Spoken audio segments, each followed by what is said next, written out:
Ladies and gentlemen, we're live. How we doing?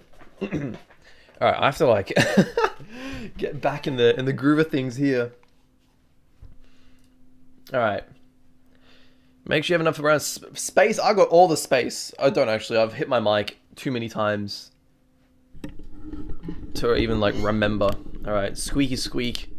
I gotta move my mic in a good position because we're back! Ladies and gentlemen, welcome to Nintendo Switch Sports. We have a new update. Ooh, ooh, ooh.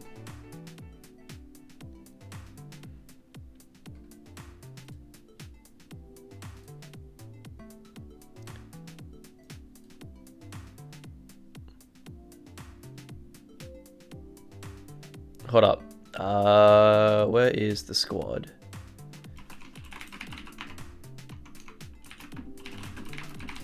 Squad? I mean, my Discord. It's basically the squad. Alright. Look at this dude! Look at his face! He's so adorable.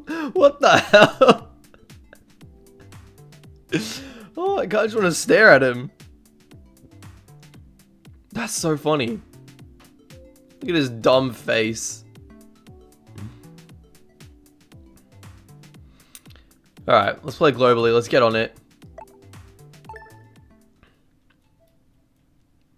It's been actually quite a while since I've played this game. And I'm glad to be back into it.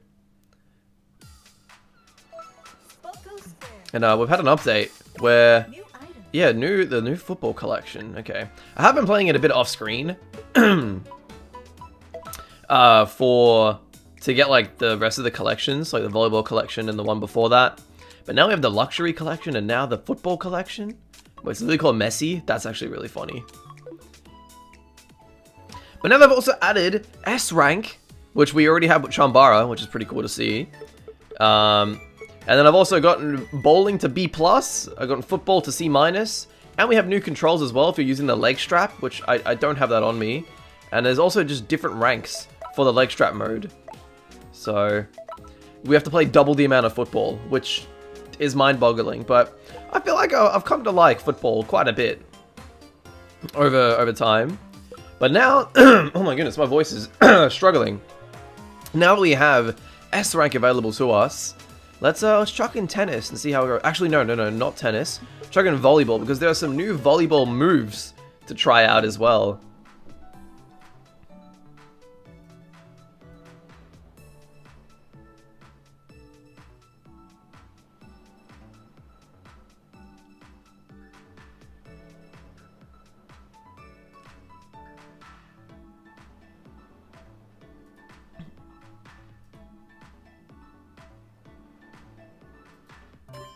Alright, on the bowling. Alright, you know what? That's fine.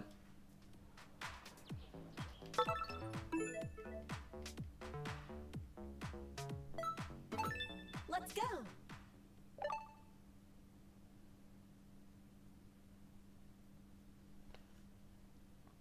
Do I listen to bands? I mean, I listen to a lot of music. Like, nothing specific. If it's just part of a band, then it's part of a band. Not gonna lie, your audience prefer you watching drum covers. Fair enough, but it's like, that's mostly because like, a lot of my audience is international and they don't understand English. So that's just like, you know, you gotta cop that sometimes, right? But the people that do come out and watch these streams, they enjoy it, I enjoy it, and that's what matters most to me. So I honestly don't care if, like, who prefers watching what, to be honest. See? My boy, Daniel Marcilla. Don't understand, but I'm here supporting. This is a true homie. God. Much love to Daniel here. I can see a Nino Nakano poster. That's not Nino Nakano. That is... These are all from Hanako-kun, actually. Core, Daikon Legs Chick, and then Hanako himself. None of them are from quintessential quintuplets. I don't think I would get a quintessential quintuplets poster. Not of Nino anyway, because she's not my favorite. But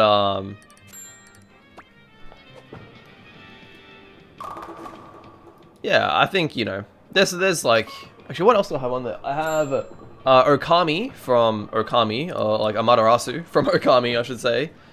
And then I also have Irida and Adaman from Pokemon Legends Arceus up there. And then behind here, behind the camera, I've got a Zelda poster, a Breath of the Wild poster, a Makoto poster that I recently got, actually last night, because it was my birthday last week. So one of my close friends just got me a poster of Makoto. I have another Makoto poster over on to the right, and then I have 2 photos of Kasumi as well from Persona 5. Oh, and I have a massive like mural of Valak Mountain from Xenoblade Chronicles. Metal or rock? I'm definitely more of a rock person. I do enjoy metal. I enjoy playing metal, but I enjoy rock music more. Like, yeah, I enjoy playing them in... Oh, sorry, I enjoy listening to them probably an equal amount, but playing them, I definitely prefer playing rock. It just feels good. Metal was mostly nonsense. Yeah, you probably upset a lot of metalheads with that. But I can definitely understand, you know, the mindset behind that, right? It's like, especially with a lot of metal, it's very, like, you know, loud and very, like, scream heavy, which is, you know, a type of metal. But, yeah. Alright, 4th place, you know what? I'll take that.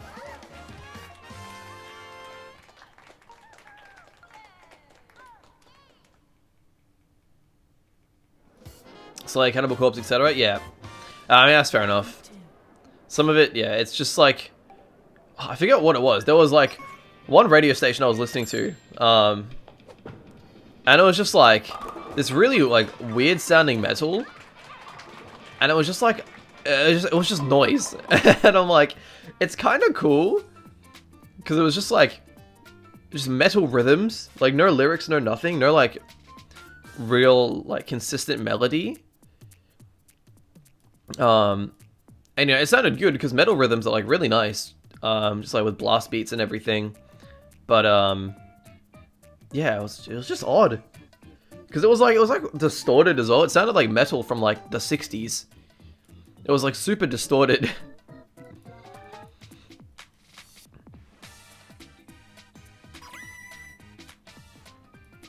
All right.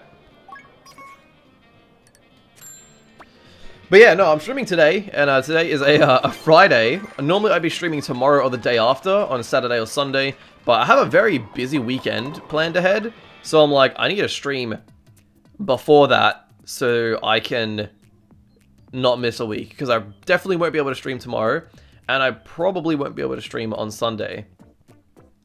So, there's that.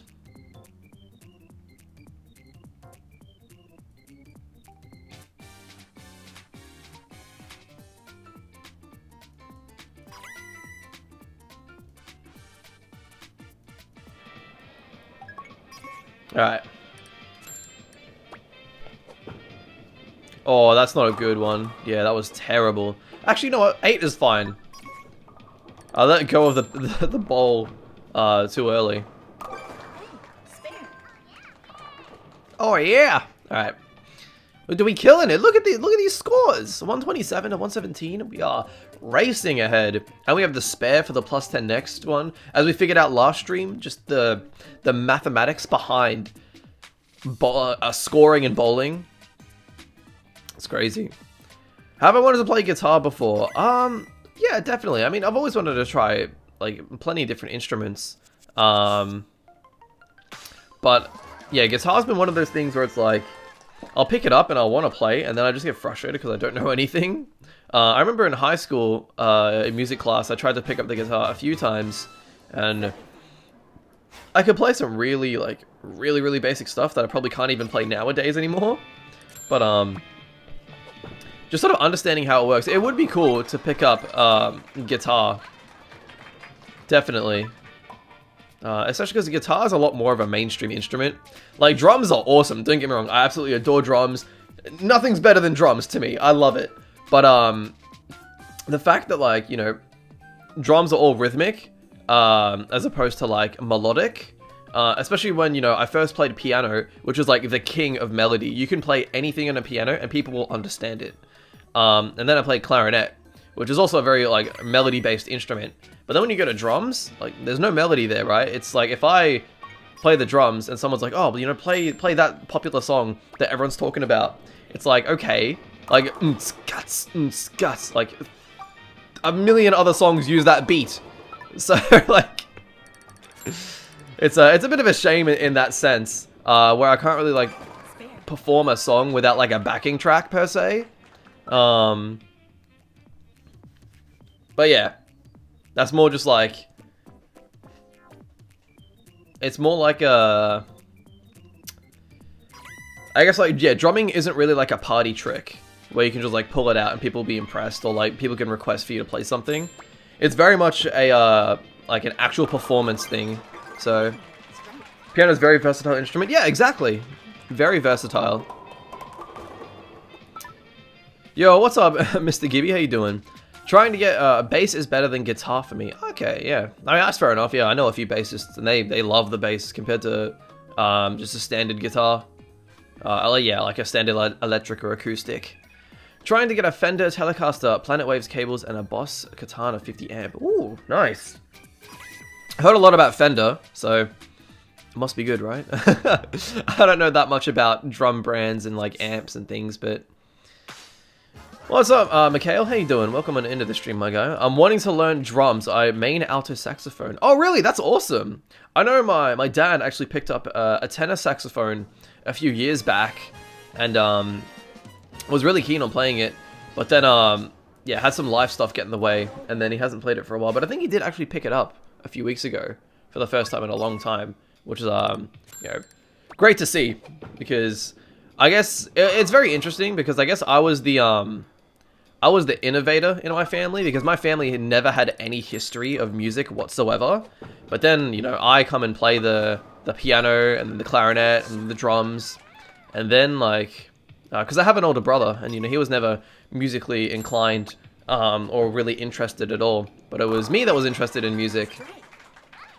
And so that, you know, my mother was interested in picking up a bit of the piano when I was learning it, and then my dad was keen on like yeah, learning the saxophone, and then picked up like a ukulele and things like that.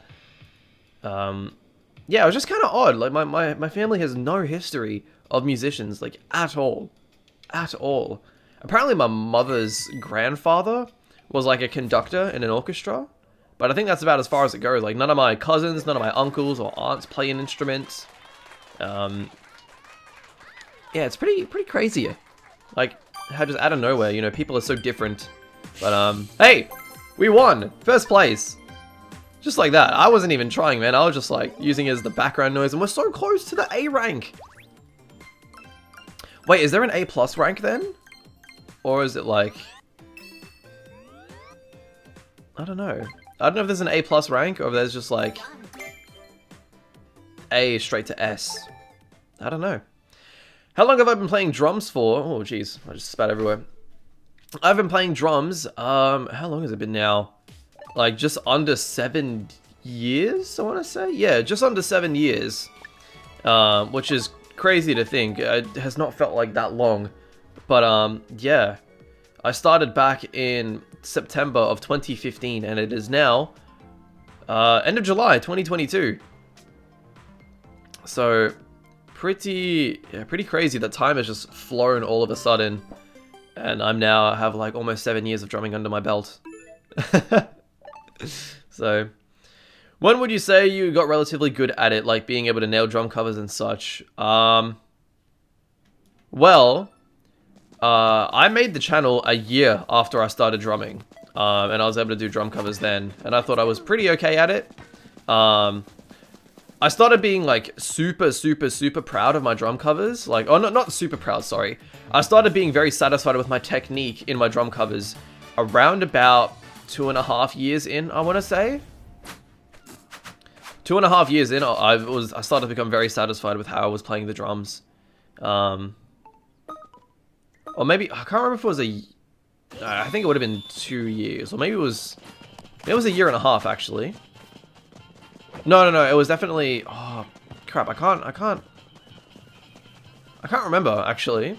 I think it would have been,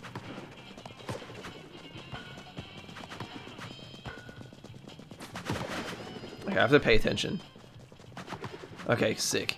Yeah, I think probably, yeah, 2.5 years, that I started becoming satisfied with the way I was playing drums in my drum covers.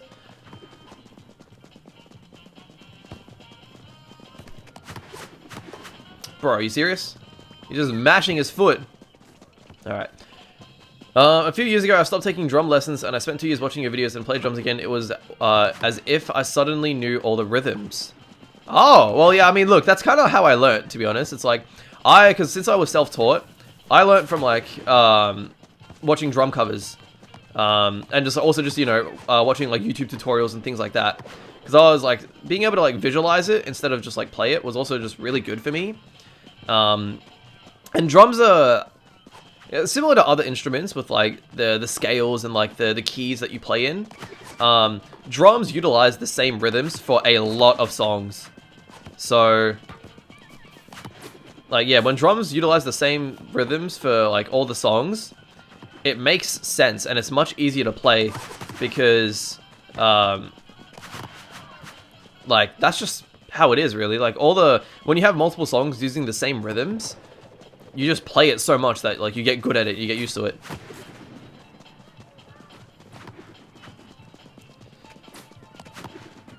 Oh my god, that was so close. I'm out of stamina too. It was just a matter of quickening my limbs, and today I played decently. Yeah! I mean, that's just all it is, really. Like, as long as you get the basic rhythm down, the next part is just, or the next challenge is just to practice it, and then speed it up. Playing at different tempos. And because I like had, oh, that's unlucky. Because I had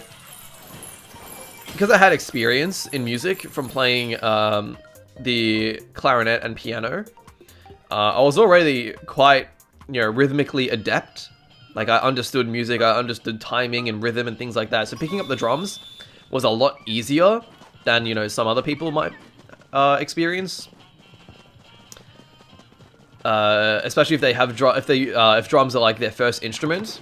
Because they're learning, because I had a lot of music fundamentals, because I picked up the drums when I had about, yeah, I picked up the drums when I had, what, how much music experience? Probably 4 years music experience? Yeah, 4 years music experience before I picked up the drums. So my fundamentals were pretty good. And we lost. That's alright. These guys were like actually pretty good, to be honest. It was like a struggle to get through them.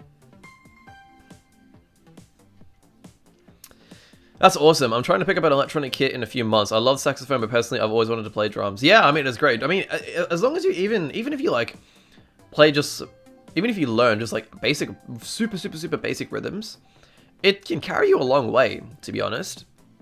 And especially if you're playing in like a jam sesh or like a gig or something. If you could hop on the drum set for like one song and just do a simple 2 and 4 beat, you could just carry the rest of that song.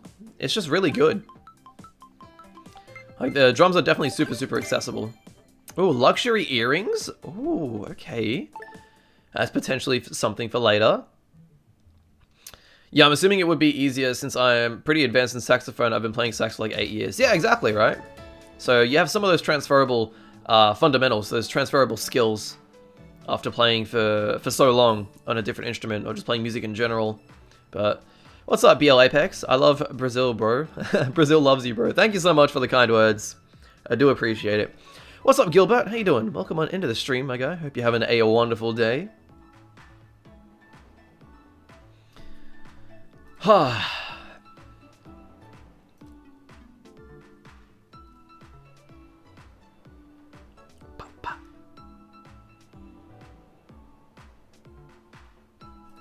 Okay. Cool. Alright, now we wait.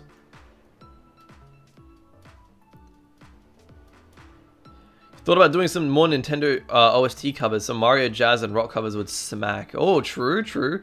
I think, because on my channel, I've done, I mean, it wasn't Nintendo, but it's like I did Undertale. I did like pretty much all the main songs from Undertale, except for I think Papyrus's theme, just because I didn't really. It's Papyrus's theme. I wasn't too. I was like meh with it. And then I did a lot of the Xenoblade Chronicles tracks. Which, funnily enough, Xenoblade Chronicles 3 comes out today, so I'm waiting for that to just pop in my mailbox. I'm super, super excited to play that. I don't know if I'll make that into a stream series. I kind of was thinking about it, just because, like, I feel like it'd be awesome to have to document my reactions and stuff to it, but I might just play that on my own. And then I've done a track from Mario Kart 8 Deluxe, and I think that's it. Oh, no, I did another song from Xenoblade Chronicles 2. Yeah,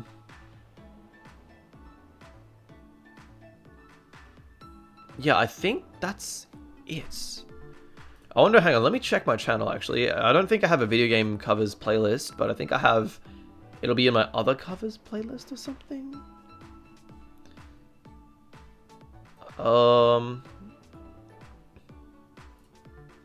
Yeah, I think it's in the other covers playlist, surely. Yeah, okay. Yeah, Mario Kart 8,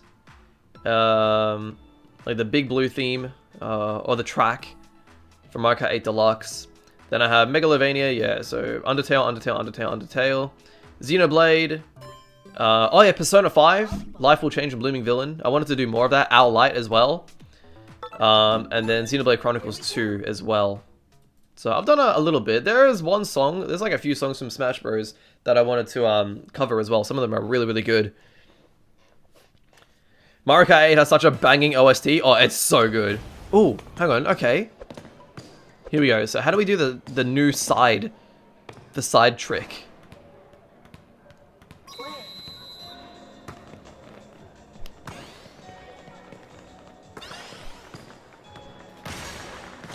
Nice. They've also slightly tweaked some of the animations. Like in football, when you kick the ball, there's like a little spark that occurs. Whoa! Did I just do an ace serve? That was crazy. Wait, that's new. Wait, that was insane.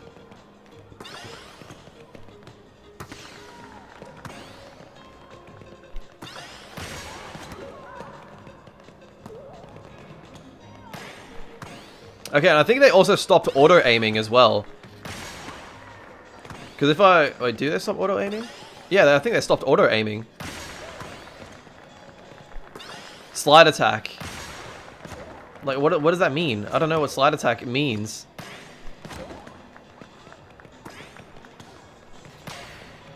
Oh, straight down the middle. Let's go. That'll be dope. Never tried Xenoblade, been wanting to pick it up. Oh, you definitely should. Xenoblade is like is my favorite, like, my favorite game of all time. Xenoblade Chronicles. The first one, at least. Second one was like also like really, really good, and I'm really excited to play the third one.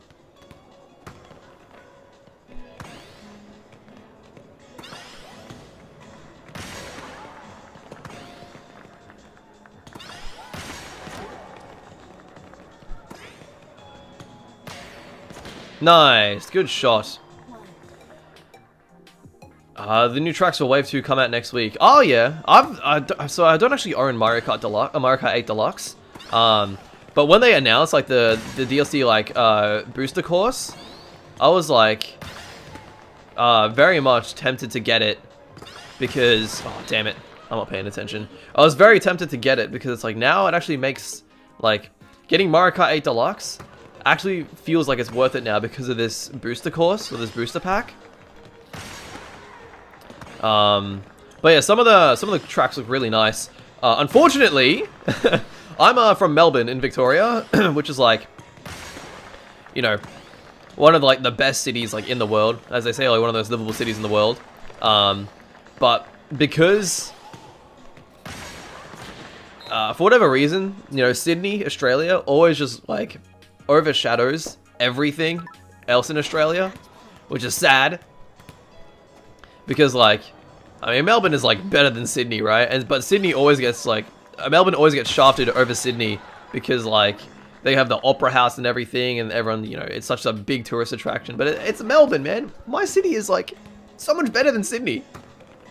Anyway, it's nice to see some Australian representation in, at the very least, inside the new Mario Kart 8 Deluxe booster pack or whatever, the Wave 2. What is this slide move? I don't understand.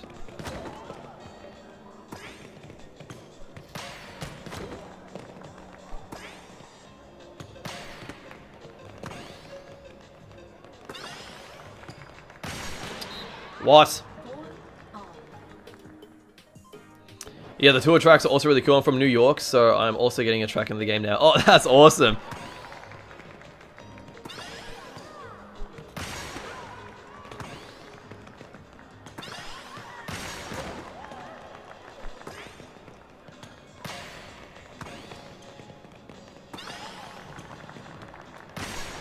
Nice.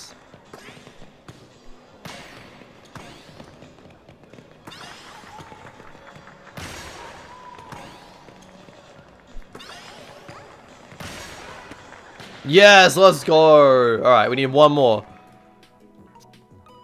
All right, come on, hit him with the hard serve.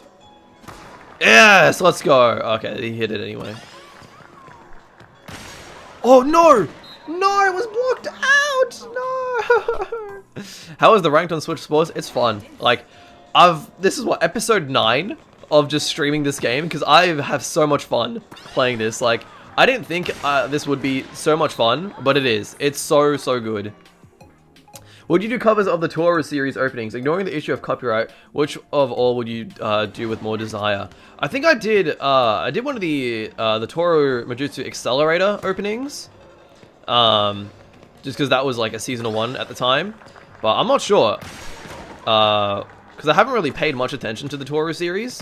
But I know it's a good one. It's also like pretty complicated, I think. I don't know.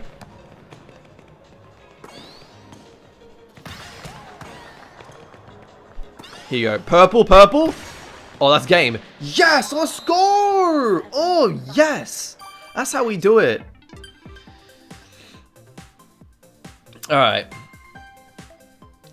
Yeah, I like to see Misako all the time, but the main story matters too. All right, fair enough. Oh, we're so close. So close.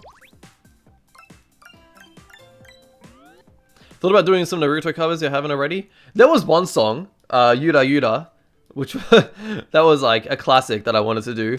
Never got around to doing it, but I did play it in stream one time. And that was like really fun. And I learned that song in like 5 minutes because it's just so basic. It's just like 2 and 4, like just a standard rock beat. Oh, not 2 and 4. It was what was it? Oh no, it was 2 and 4. Yeah, it was 2 and 4.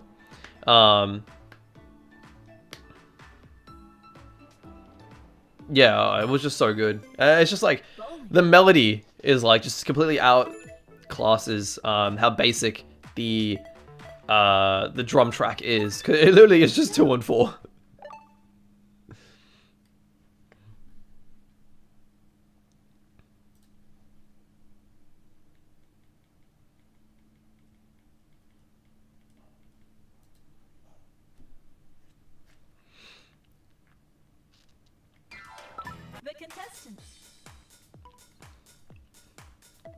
I play Call of the Night cover on my little brother's drum kit. Zoo for 5-year-olds, but hey, it worked. Oh yeah, that's awesome. Hey, if it makes a sound and it's like a drum kit, all that matters is just like how awkward like it is. No, not even. Because like an electronic drum set is usually like quite smaller compared to more compact compared to an acoustic drum set. Oh, that was disgusting.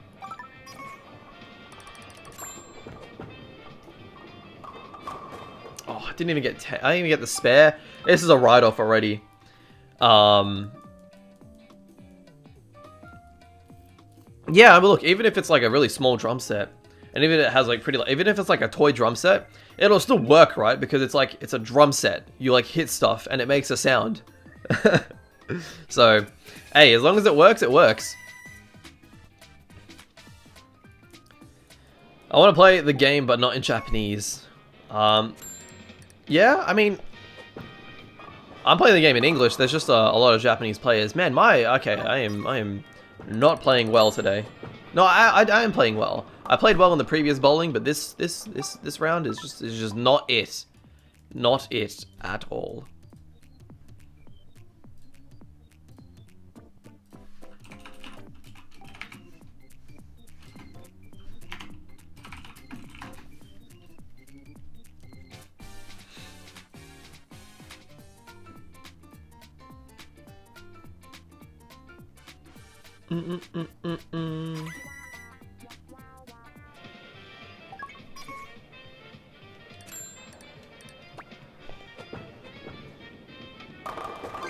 Nice.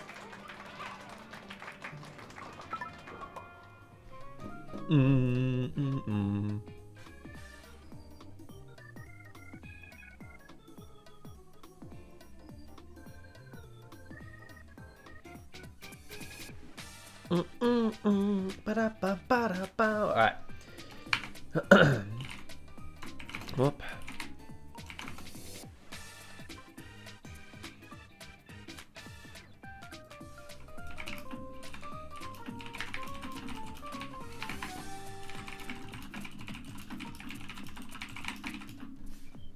Okay, good. I'm still waiting. I just have to text something. Did I even make it? Nice game. Yep, of course I didn't.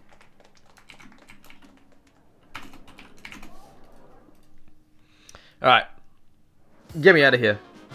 The drums in the second opening of Index 3 is really strong. Would like to see you try that song. Maybe, we'll see. Like I said, you know, typically I don't cover stuff that's not from the currency. Oh, that was so much! Oh no! That was so much lost! Oh, that's crazy. That's a massive L. I guess now that we're in the high ranks, we lose a lot more. Because back when I was like, you know, like C rank or whatever, like C minus rank, I would lose only just a tiny bit if I got eliminated in round 1 of bowling. But now I guess that I'm in B plus. Jeez, that was a lot.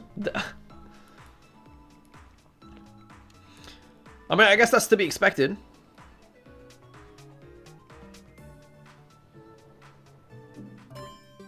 Football. Alright. We're at it again.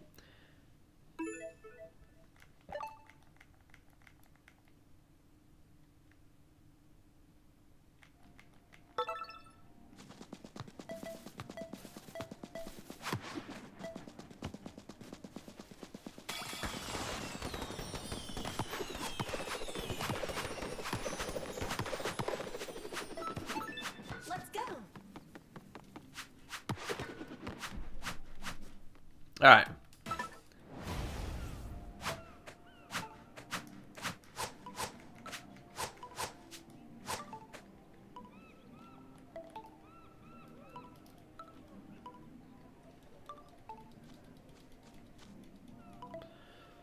Alright.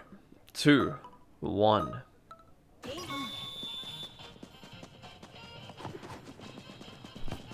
How did I miss that? Are you serious?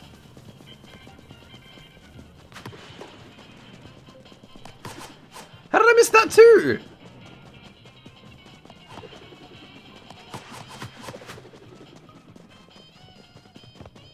Yeah, I just gotta chill for a bit. Nice. Okay, what's the play here? Nice. Oh, that was such a good. Okay, good. Just keep it out of the field. Here you go. Gotta go to bed. It's almost midnight for me. Wow. Peace up, bro. I'll just be joining more streams and enjoying the drum covers as always. Thank you so much, Mr. Gibby. Always appreciate the support. Thanks for coming out, my guy. I'll catch you later. Take care. Because for me, yeah, it's only about 1:30 in the afternoon. So, yeah, it makes sense that, you know, it's very late for some people.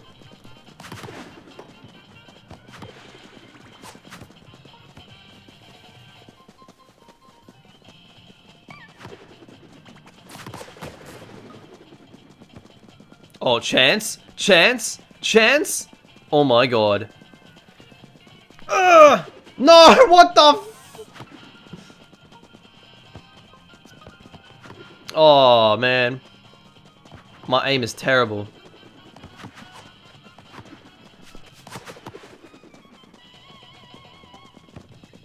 Okay, hang on, hang on, hang on. Bro, that time— oh my goodness, are you serious?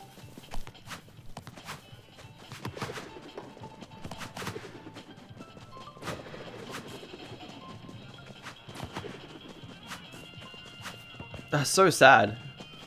Okay. I just gotta hit diagonal more. Because that way— yeah, okay. So that's like— oh, man. Alright.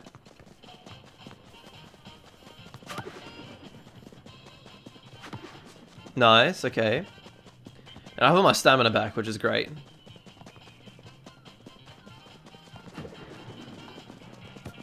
Nice. Oh, not nice.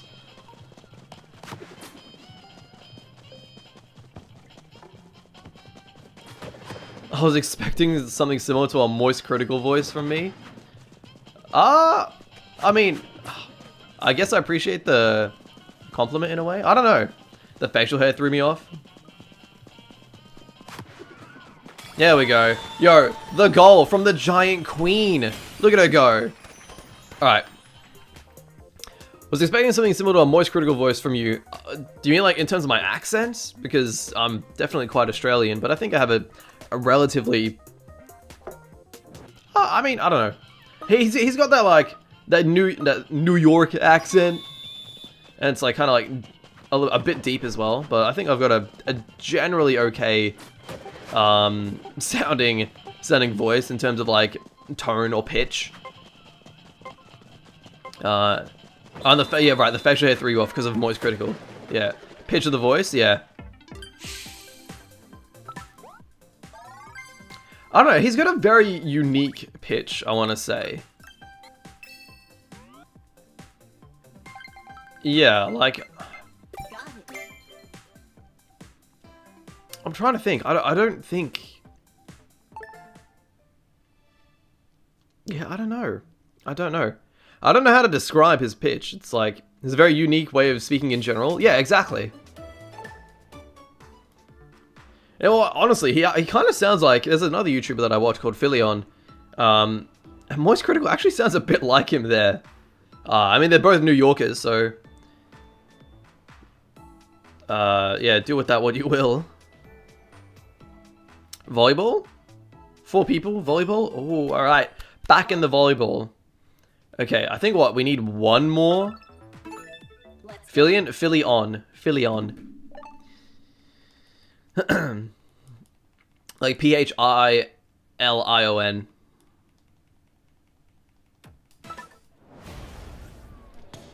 Alright.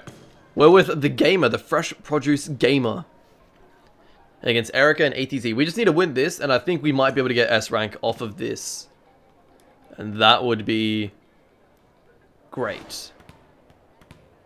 Bro, why does everyone have such dookie connection?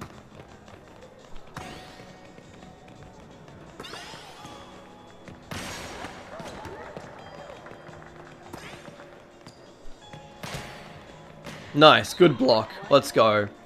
Alright, a step of the way there.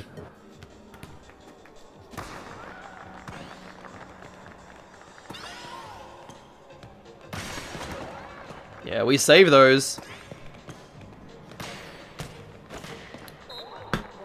How are you not ready to block that? God damn. I can't speak. I was gonna say, for a gamer, you're not much of a gamer. With a name like that. Okay. Oh, this is really awkward. Okay, good thing I predicted correctly.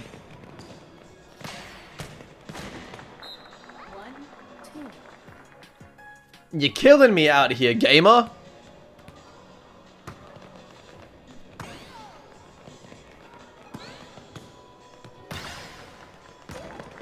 Nice. Okay. Block. No block. Alright. That's fine. We get a triple. It's a skill issue. Yeah, bro.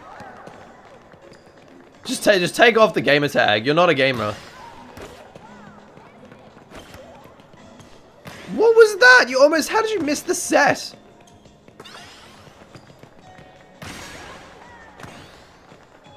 Clearly my fault, not his. Yeah, true. I'm actually just a terrible gamer. What can I say? Maybe I'm the one who should retire the gamer tag. But wait, I'm not using a gamer tag. I'm not self-proclaimed. Piece of... Alright, you know what? This one's a write-off. Just like the bowling. Anytime we don't win, it's a write-off. You know, I wasn't really trying. Alright, that was a good... There you go. See, that's how you block. Admittedly, a bit late, but at least we preserve the point. There you go. It's a good time to formulate excuses. Exactly. I mean, no, what do you mean? There's no excuses. They're just bad, bro. It's like, you know, the connection's dodgy. Look at this doo-doo connection. Like, you know, I can't play in these conditions.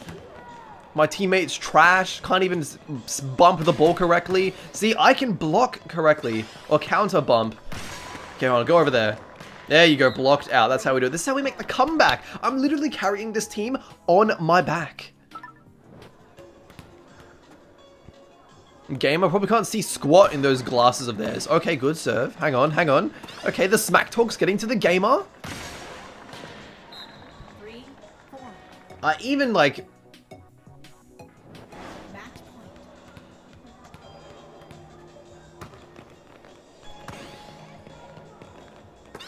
Okay. Boom, that way. Yes, there you go. I think they have perfectly cool glasses. Alright, we're on the deuce, on the deuce. Oh, nice, that wasn't a good set. Alright, okay. Nice, nice. Good block. Go on this side. Oh, it's too early. Okay, good. Thank God that they... Okay. Where you going? Where you going? Where you going? Oh, yes! They finally blocked! Oh, gamer. Gamers become a real gamer at the end of this game. You know what? They're in for the long haul. They're like a... They come out to play at the end of the game. They might throw at the start, but then they do it for the story.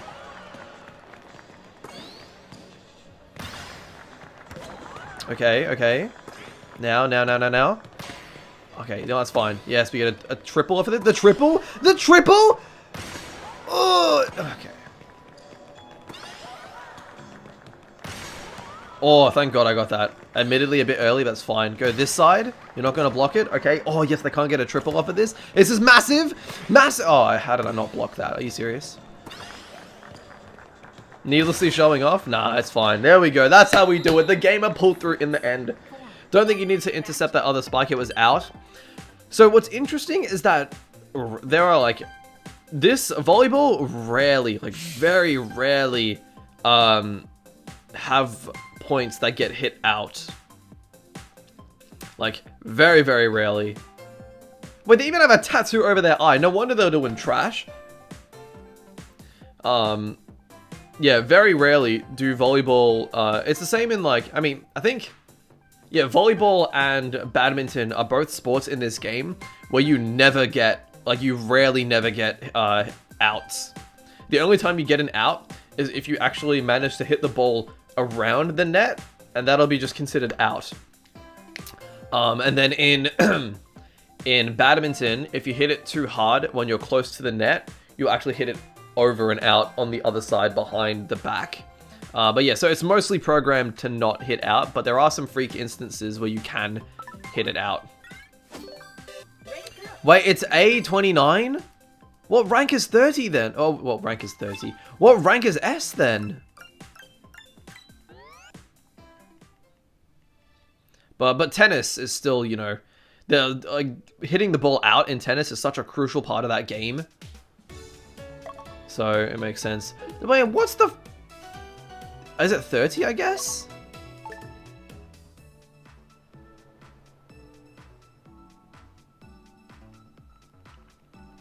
Is it 30? I don't know. Maybe it could be 30, maybe not. I guess that would make sense, because I think that's what we had for Chambara, and that's why we started with rank S on Chambara. This guy's beating 5-year-olds and celebrating it. Bro, 5-year-olds don't even know how to play this game. There's no chance a 5-year-old is getting to A rank. I had A rank opponents. And even then, doesn't matter if they're a 5-year-old. If they're A rank, they are A rank. They are not immune from anything. It's like, that's why it's, what is it? It's like when you play sport, it's not about being in like, you know, the under 18s or like the under 16s or the under 12s. It's about relative skill level. And that's what these guys, that's what this is all about. So it doesn't matter if you're 60, it doesn't matter if you're 5, it doesn't matter if you're 22 like me. If you're A rank, you're A rank. You're playing with the big boys.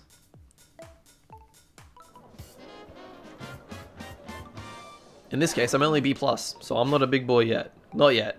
Not yet. Alright, let's see how this goes.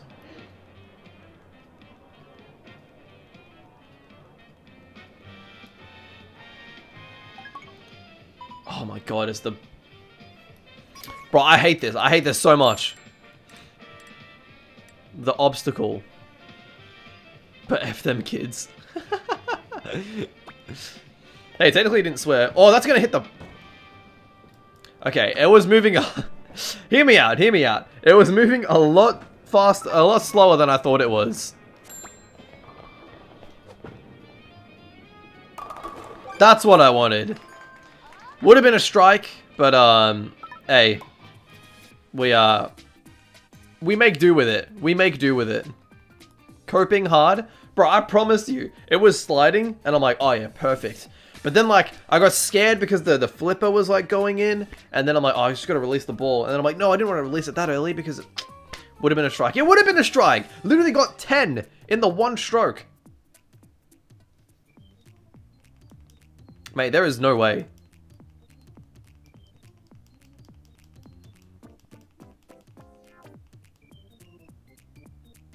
Always blame that. Bro, that's how it is. That's how it is. The flipper. It's always the flipper. I wonder if they have actual, I wonder if, like, they actually have, like, obstacle bowling. Like, I don't know if that was just a thing in, like, Wii Sports and, like, now Switch Sports. Alright.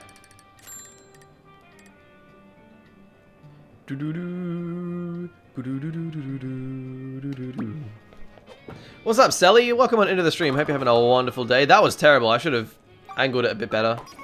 That's fine. Hopefully we can get the split conversion off this. It's kind of... it's a bit awkward, actually. I don't know how I'm going to do this.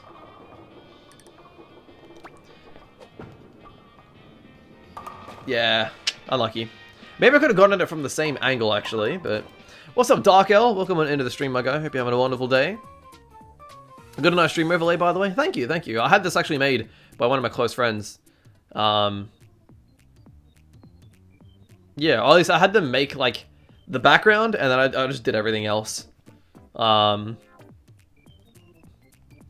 the donation bar and the chat and everything. I really do like how this works. Do I only stream on YT? Yes, I do. Yeah, I used to stream on Twitch way back when, I want to say 2018, where I was streaming on Twitch, just because, you know, like back in 2018, like, you know, and even now to an extent, but YouTube's definitely caught up. Twitch was like, you know, the mother of streaming. But YouTube's definitely improved over the years, and I started streaming back in 2018 because I wanted to, because I was doing a charity event. Are you serious? Damn, I like barely missed that. I was doing a charity event back in 2018, and I started streaming on Twitch, but then I realized that, like, we were getting more donations if I streamed on YouTube, and obviously it was charity, right? So my goal was to just get donations going to charity, just as many donations as possible. So I'm like, let's switch over onto YouTube, because it's also easier that way, because it's integrated into YouTube a lot better. Well, it's not better than Twitch, but it's like, my audience is all on YouTube, and it's easier for them to see me streaming at any given time than it is to tell everyone to go on over to a new platform. Plus, at that time, YouTube was being very stingy, and they still kind of are stingy about it, where if you advertise that you're streaming on a different platform, they do not like, and they will actively suppress videos that encourage clicking away from their website. It's really scummy, but like a lot of websites do it, and it's why YouTube has integrated super chats into their platform. And it's also like a psychology thing as well, where I get more YouTube super chats than I do Streamlabs donations, even though Streamlabs donations are better for the creator than the YouTube super chats, because YouTube super chats, YouTube takes a 30% cut of all super chats. So if you donate like $100 to me on YouTube, I'll only see $70 of that, and YouTube will get the other 30. Whereas if you donate to me on Streamlabs, I'll basically get pretty much all $100. Maybe like, you know, 99 or 98 or something. So YouTube's streaming service is extremely bad. It's not. It's really not. YouTube has gotten a lot better over the years. Like, YouTube is now genuinely, like, really good for streaming. Twitch is still the powerhouse because of just the culture that Twitch has promoted. But YouTube streaming is just really, it's really good nowadays. Oh, bad for discovering people? Yeah, exactly, yeah. Yeah, that's the kicker, right? Because YouTube is still a video-based platform and not a streaming-based one like Twitch. If you're a streamer, it's terrible for growth, but streaming is great for, strengthening the community, not so much building that community. You can, like, likes are really good. Like, if you haven't liked the video, please do, because it actually helps, like, for streams to enter, like, the recommended, because they're currently going live. But yeah, like, until YouTube implement, like, a streaming page, like, do they? They don't even, I don't think they have a streaming page, do they? Like, explore, shorts, subscriptions, that's literally all you see. And yeah, even on the home feed, there's nothing there, right? And even just, because I remember I saw Ludwig do a video about it. And like, I chatted with him, you know, at arm's reach, because I met him like 2 weeks ago, and it was pretty cool. It was actually quite unreal. I had no idea it was gonna be there, but yeah. At the event that I was at, because like, you know, what's he doing in Australia, right? Anyway, because, you know, I said I was a YouTuber and everything, and then I saw his video, and he was talking about how, like, even on the channel, there's no distinction between video and stream. So until YouTube, like, gets a dedicated streaming tab, whether that's on the homepage or, like, you know, just underneath subscriptions or trending or, like, shorts, because now they have a dedicated shorts page, which is great, but if they could get one for streaming, that would be really good. And even just like, oh, I just lost. That's okay. We got to round 2, which is fine. Or a separate thing like YT Kids. Maybe. I don't know. I don't know how well that would do, but I mean, it could work. You never know. And then, more importantly, because VODs appear on a user's channel in their just general videos, it kind of clutters the rest of the crap. Like, if I made all my VODs public, it would look really bizarre on my channel when you look at the videos I've previously uploaded. Especially when I took breaks from making drum content, and it was just, you know, I only kept up with the streams, which is why you should keep up with the streams, because I never miss a week of streaming, but sometimes I'll take a break from drum covers. But yeah, it's if they implemented a streaming tab in the channel as well, it was pretty good. It's pretty good. YT is really good at VODs. Yes, yeah, they are. In terms of stream VODs, not so much. It's a bit of a shame that YouTube can't save VODs over 12 hours. But, yeah, that's kind of just how it is. Should I advertise your streams and your drum covers? I try to. It's like, actually, I don't try to. It's kind of weird, because I wish to see more people here as well. It'd be awesome. I'd love to connect with the chat, and I really do appreciate everyone that does come out here. It's really awkward to advertise in the drum covers because it's like people are there just for the drum cover and for the music. So I don't want to like, put myself in there like talking, or it's like, a lot of the time not everyone reads the description. Like it is such like a slap in the face sometimes, like not in a bad way, but it's just very funny. And it makes me realize just how much it doesn't matter. Because in the description of all my drum covers, I say the title of the song, who it's by, links to my Discord, links to my Twitter, links to my anime list. And I even say the model of my drum set and the drum samples that I'm using. Yeah, oh, wait, I have to, okay. Yes, I still get, one of my most common questions is what model is my drum set. But it's in the description of every single one of my drum covers, which blows my mind that no one reads the description. It like completely blows my mind that no one reads the description. I'm like, what? What's the point of this feature then?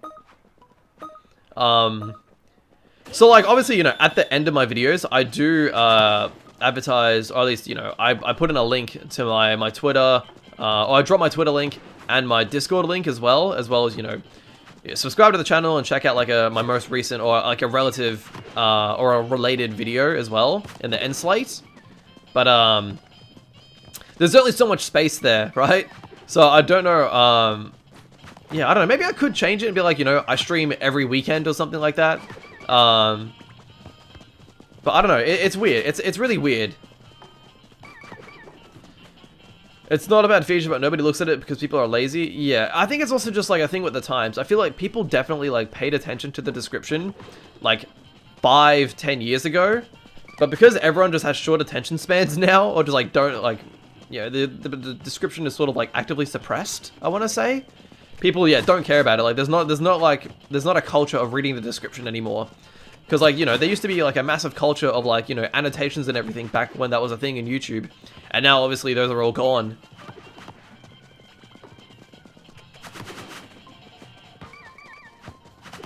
Because yeah, I mean, that's just how like the culture of like media is nowadays, with short form media like TikTok and YouTube Shorts. Wait, why is no one defending the goal? Yeah, with TikTok and like YouTube Shorts and everything, like short form media has also just like poisoned the brain, where it's like everyone is just like has short attention spans now because they're used to consuming short form content. Which is why I'm glad I never got on TikTok or like YouTube Shorts, because it's like I never really cared for it. Like my friends will send me TikToks and I'll like, check them out, but I'll never actively like, and I was also trying to do like a gall.P TikTok at one stage, but it just got to like too much work for me.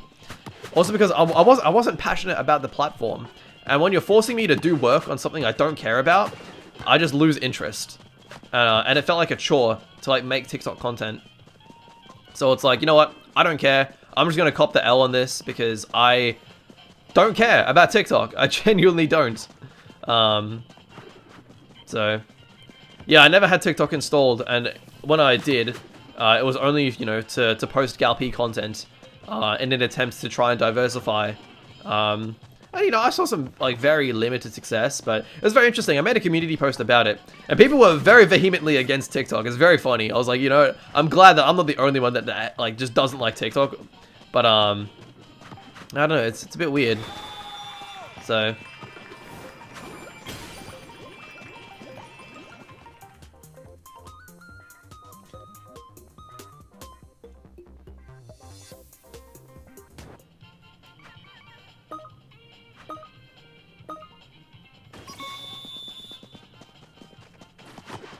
yeah, I don't like it, it's a thing, and me ignoring it doesn't unmake it. Yeah, exactly. But it's also like, at what point do I just, like, cut your... Oh my goodness, we just scored again. That was crazy. At what point do you just, like, cut your losses, right? It's like, I could either dedicate time to maintaining something I don't enjoy that could otherwise be spent doing something I do enjoy, like actual YouTube content, or streaming or something like that.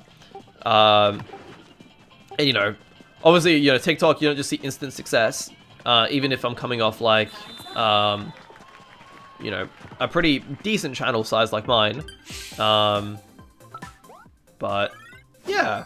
Even if it is coming off, yeah, like a decent channel size like mine, you still got to put in the work to sort of build that thing in TikTok, especially with how competitive it is now. So, streams. By the way, I've seen your streams before. This is the first time I clicked on one. Thumbnails could use some work. I usually like to keep the thumbnails as basic as possible. Like, stream thumbnails are really interesting because it's like you could be doing one thing and then you switch to another thing. It's also like I don't know, it's weird. It's like I look at other stream thumbnails and it's like they're just as basic, if not worse than mine, and I'm like because yeah, I usually just because I don't want to spend too much time on a thumbnail because it's for a stream, and it's just like, of course you want people to click on it, but it's more so for people, when I stream, it's more so for people that are already in the community rather than being exposed, because we talked about stream exposure on YouTube anyway, but yeah, is it because like Twitch, you don't really need to worry about thumbnails on Twitch because it's just like you click the channel and it's just like the thumbnail is just a preview of like the last 30 seconds of something. I think my thumbnails are like decent enough where it's like, you know, it's of me, so it's like you get to see my face, you get to hear my voice. It's going to be more about me and just like chatting to the chat, or talking to the chat, I should say, and just hanging out, having a good time. And then obviously, you know, the game or whatever we're doing is off in this part of the screen as well. So, you know, in this case, we're doing Switch Sports. I got the live down the bottom, because when people do see that in their sub box, you know, they'll see that it's like live on the title, but then they'll also see the thumbnail, the big red live. So I'm such a Twitch chatter, I keep almost typing Twitch emotes. I mean, a lot of people do it anyway, right? That's the beauty about Twitch culture as well. It's just sort of like bled into just any like conversation or like chat. It's like people could say like Monka S and like, you know, you'll understand what it is, or you could say like Pog or anything. People will understand what it is.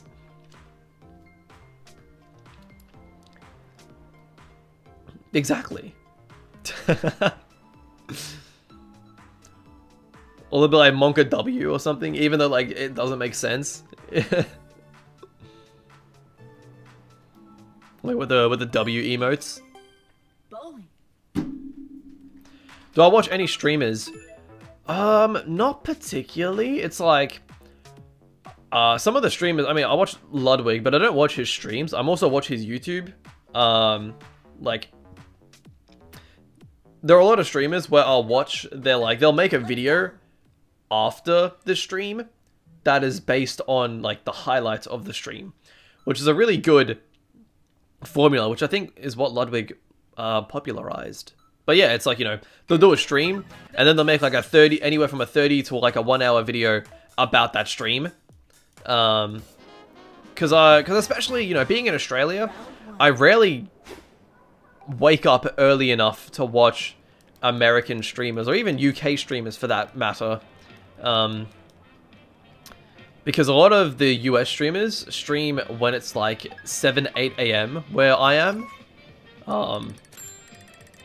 So it's like I rarely get to catch them live.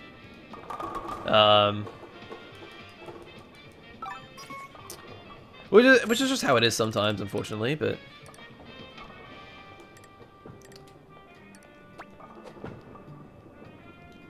nice.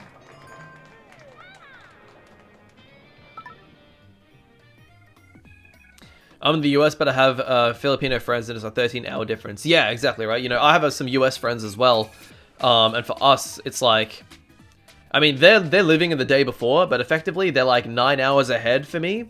So it'd currently be like 9 p.m. 7 hours ahead. So it'd currently be like 9 p.m. in California right now, because I have a lot of, you know, friends in LA.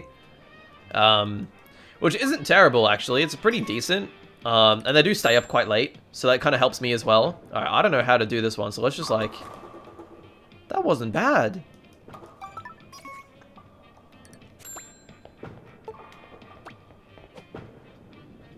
Chance? Oh, so close. Anyway, yeah, it's like, it works out pretty well, because I could wake up and, like, you know, they will probably be active until around my 6 p.m., which is about like their 1 a.m. or something. Which is fine, because as long as I wake up, you know, early enough and I'm just like hanging out with them, it's great. Or it's like, yeah, most of the time I do hang out with them at about like 2 p.m., 3 p.m. And that's like, yeah, 9, 10 at night for them. And that's like perfect. So... but I do know, like, you know, for some of my YouTube members, when we do like our monthly Discord calls and things like that, it's a bit of a hassle trying to get all the schedules to line up, because I have some viewers obviously in the US, but then also some viewers in the UK, and trying to coordinate a time zone with Australia, the US, and the UK is god awful. It's like someone has to cop it. And oftentimes, unfortunately, the UK people cop it, because it's like, I could wake up at like 7 or 8 a.m. and that would be good for both the US and the UK viewers. But it's like, I'm a university student, man. I'm not waking up at 7, 8 a.m. My classes don't start till like 11. But yeah.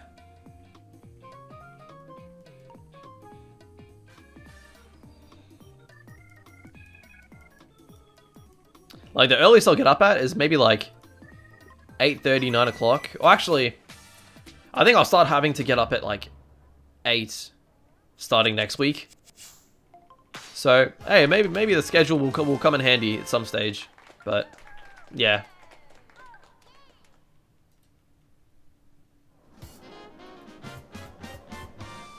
Round 2.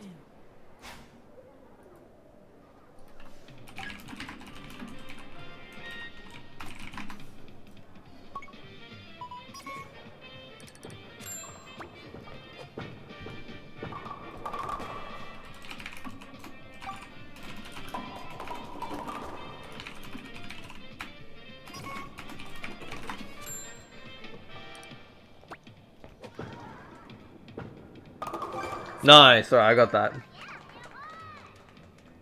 Someone in the crowd said, yeah, boy! It sounded like that.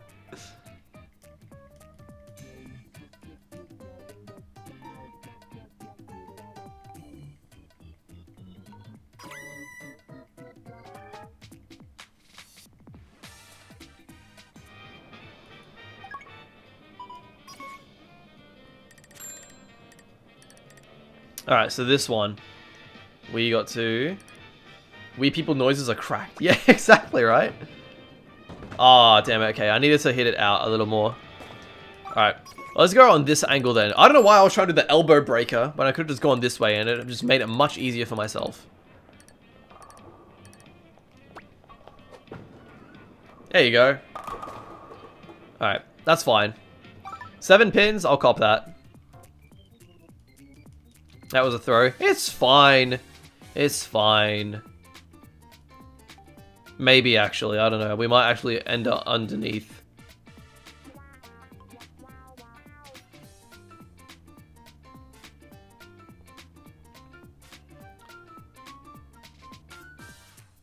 It depends what the last 2 people get. Could have optimized. We don't need optimization right now. Because all we need is just to place in round 2. If we place in round 2, then we're safe. That's all that matters. Alright, well we can make it up actually here. Oh, nice. Got the beginner one? Okay. This should hopefully be free. That's a loser's mindset. Nah, it's about the tortoise and the hare. The tortoise and the hare. Slow and steady wins the race. It's like, as long as you're incrementally achieving progress, you'll eventually get to your goal. I lost the ninja copy pasta.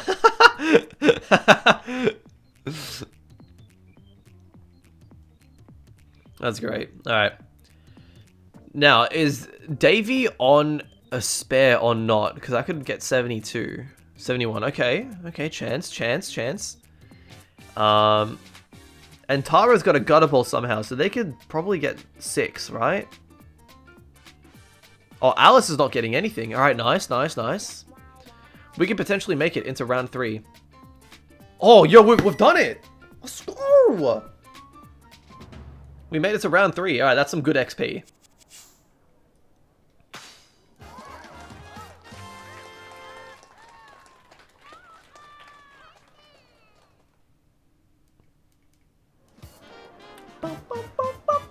Alright.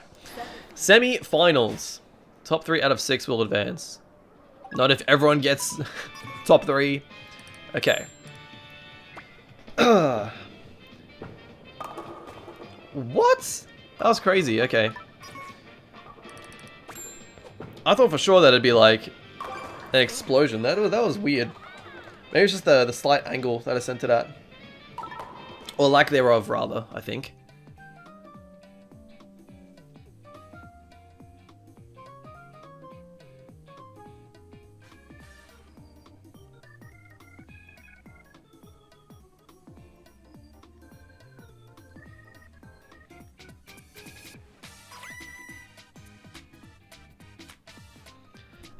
The phrase "it's just a game" is such a weak mindset. You are okay with what happened, losing imperfection of a craft.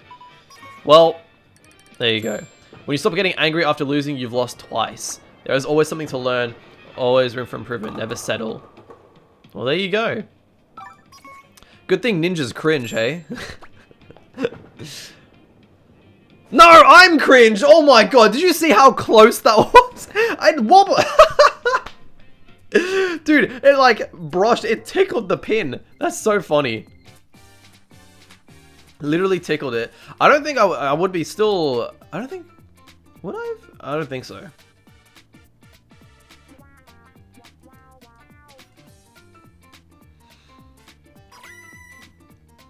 Alright, we get one more shot, right? Though I don't think we can, I don't think we can come back from this. I don't know, we'll see.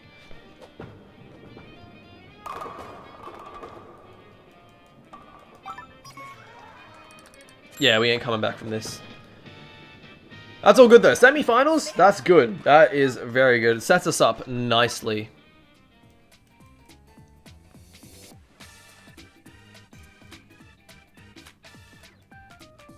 Alright, now let's hurry it up so we can get into the next game. Bro, how are you still bowling? What the hell, man? You only got 5 pins the first time. If you followed Ninja's words, that wouldn't have happened. Cringe. Bro, a bunch of words aren't gonna do anything. Action is what matters, not words. It's all just empty promises. That's what Ninja is. Just an empty promise. An empty husk of a person. Freaking Ninja, man.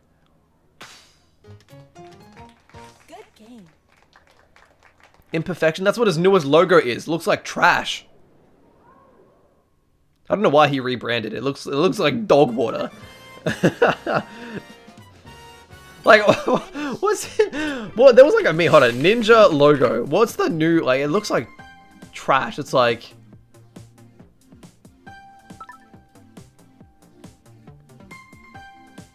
it's like Ninja or something. It looks god awful. Is the new Ninja logo really as bad as people think? Yes, it is. You take that back right now? Nah, bro, Ninja's cringe. Call him Cringer.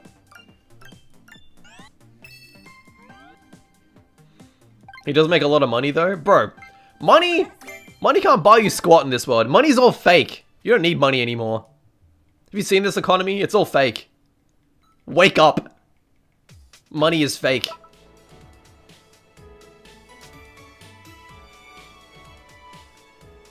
But hi, Charmcaster. Nice to see you here, of course. Welcome on in. Alright. I kind of... Actually, I hope we don't get bowling again. I kind of want to play volleyball or football. I should have, like, gone out. I should have gone to tennis, man. Tennis is great.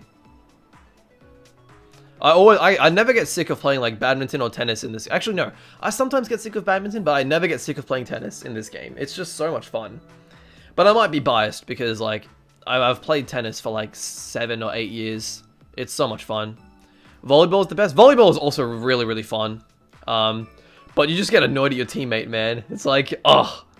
I mean, the same goes for me. The same goes for them to me. It's like, you know, if I miss a ball or if I don't block something or whatever, you know, you get annoyed. But it's great. Okay, chance for football here, actually. That's the funny part. Yeah. I mean, fair enough. I feel like, dude, I would love to play this game offline with, like, friends. Because I feel like volleyball would get just so intense. It's just, I feel like it'd be very funny with volleyball, like, with playing with 4 people. What's up, Girly Kirito? How you doing? Welcome on into the stream. We got Veroxy as well.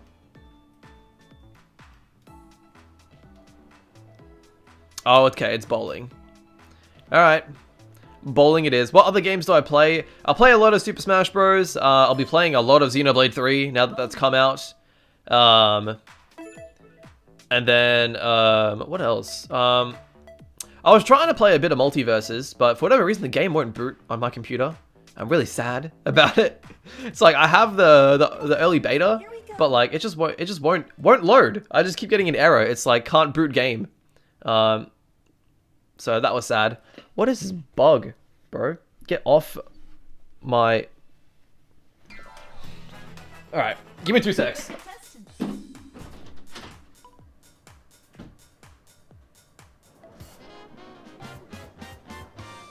Round 1.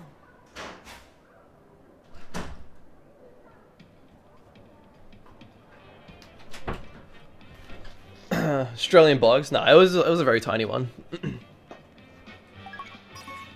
I'd never seen it before too, so we're just like vibing. There you go, that's what we want to strike. Alright, but yeah, no, Multiverses can't load that up, unfortunately. When I was younger, I played a lot of like, I wouldn't say younger, but like a few years ago, I played a lot of, was it, I think it was 2 years ago. Was it last year? Or the year before that Valorant came out? I played a lot of Valorant for like 6 months. Before that, I played a lot of CSGO. When I was younger, I played a lot of Minecraft. And then like a bunch of other Nintendo games as well. Like I'm a huge Pokemon fan, a huge Zelda fan, a huge Mario Kirby fan. Basically just an all-round big Nintendo fanboy. CSGO is goated. That's why they call it CSGO. It's the CS GOAT. Or CS GOATed. It's interesting. I know a few of my friends were actually trying to get back into CSGO recently. Because the Valorant effect has worn off. But, yeah. What's the scariest encounter with insects or Australian wildlife? So here where I am in Victoria, like, you know, you get your average. I'm also more of a city person. Like, I live in, like, the metropolitan area. I don't live in the countryside. And so we don't really get that many, like, terrible creatures. Like, you know, you have your spiders, your huntsmans and everything. You have your bugs. But it's nothing too bad. It's like, you gotta go a ways away to find, like, kangaroos in the road. Or, like, wombats or anything. But there was, you know, when I was on my high school holiday, like after I graduated high school, we'd gone for what we call schoolies, which is where you basically go on a holiday and you go party and drink and have fun, because drinking age here is 18, which is your final year of high school, which is pretty cool. So we'd gone to Queensland up north, which is the, yeah, a northern, like, more of a tropical, like, beachy state, like a stereotypical beachy state. So we'd gone there to the Gold Coast, and because of how tropical it is, like, it was almost a culture shock because of, like, the type of creatures and wildlife we saw in Queensland. I was like, well, I've never seen this back home. And there was, like, one point we'd rented out a car because one of the guys could drive, because you don't really, I mean, you can drive, but it's like, the public transport here is pretty good, I feel like, compared to other first world countries. Did I really lose? Oh, I guess I did kind of choke. Wait, oh, I'm gonna lose so much now. Oh, frick. Okay, I'm gonna lose so much XP from this. Yeah, let's just turn off bowling for now. Yeah, no, we were staying at like a nice villa, and then we rented a car, so we're gonna go out and driving for a bit, and then we were going out, and then we were putting like some bags in the boot and everything, or the trunk, as some people would say. And then all of a sudden, our friend is like, "Whatever you do, do not look behind you and walk forward.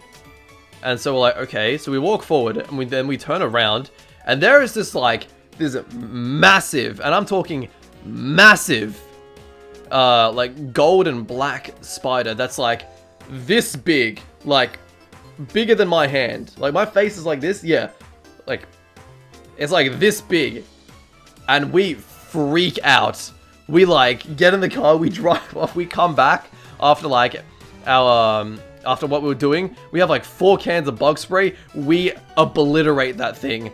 Oh dude, I still get the shivers thinking about it. Oh my goodness. It was terrifying. But other than that, not really. I haven't really been super scared of any like wildlife or anything. Like I haven't encountered like, yeah, I mean, there are sometimes like rabbits and foxes around, but that's just like, you know, normal. I'm not that far out where I'd encounter snakes. Yeah, no kangaroos, no wombats. Tennis. But yeah, it was definitely a bit of a terrifying moment. But I was in Sydney 2 weeks ago, and yeah, it just felt like Melbourne, where I am, honestly. It just felt like worse Melbourne. Alright, man, I haven't played tennis in a long time, like on Switch Sports. So keen to get into it again. I wonder if anything's changed.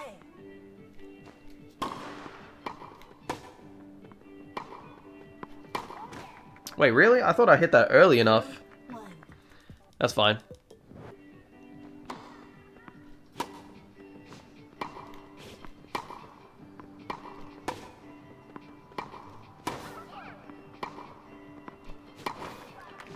What? Did you see how early I swung? Okay, that's fine. It's alright. We gotta get back into the groove. Bit of a growing pains, as they say.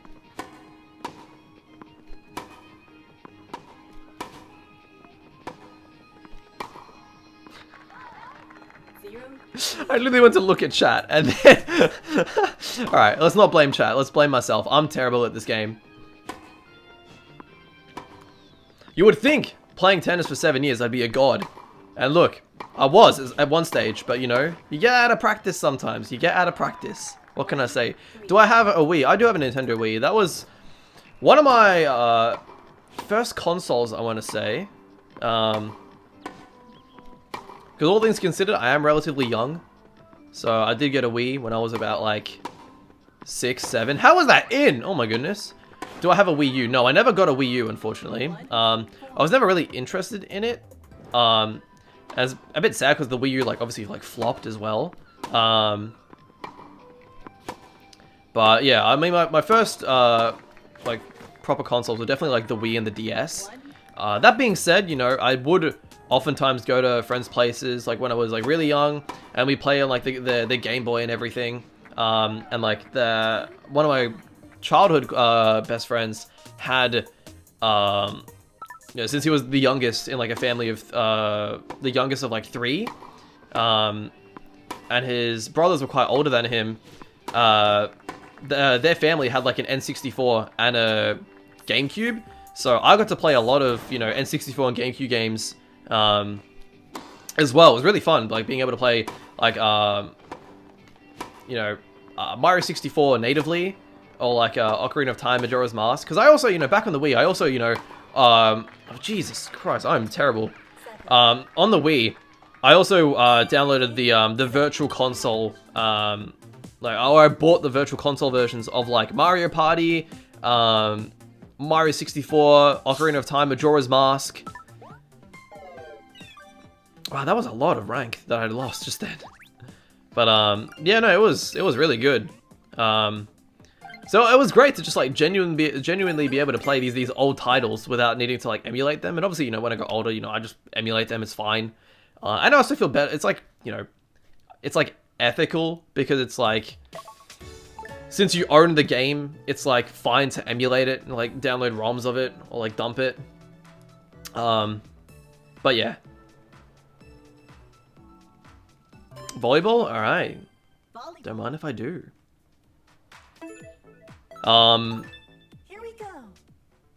Yeah, and even because obviously, you know, with the DS, had a Game Boy cartridge in it, so you could load Game Boy games into it. So some of my friends, you know, we'd pass around like a Game Boy game, and we'd be able to play it on our DSs as well, because you know the DS, like Nintendo was pretty good about their backwards compatibility. Like the Game Boy and the Game Boy Color, I think would work well, or like the Advance and the SP, I think would work well.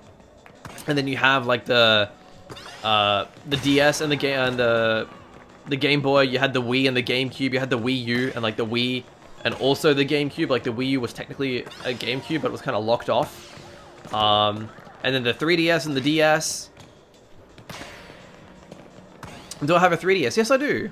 I know a lot of people like went through DSs, but I managed to hold onto my DS Lite for the longest time, and then obviously I got a 3DS.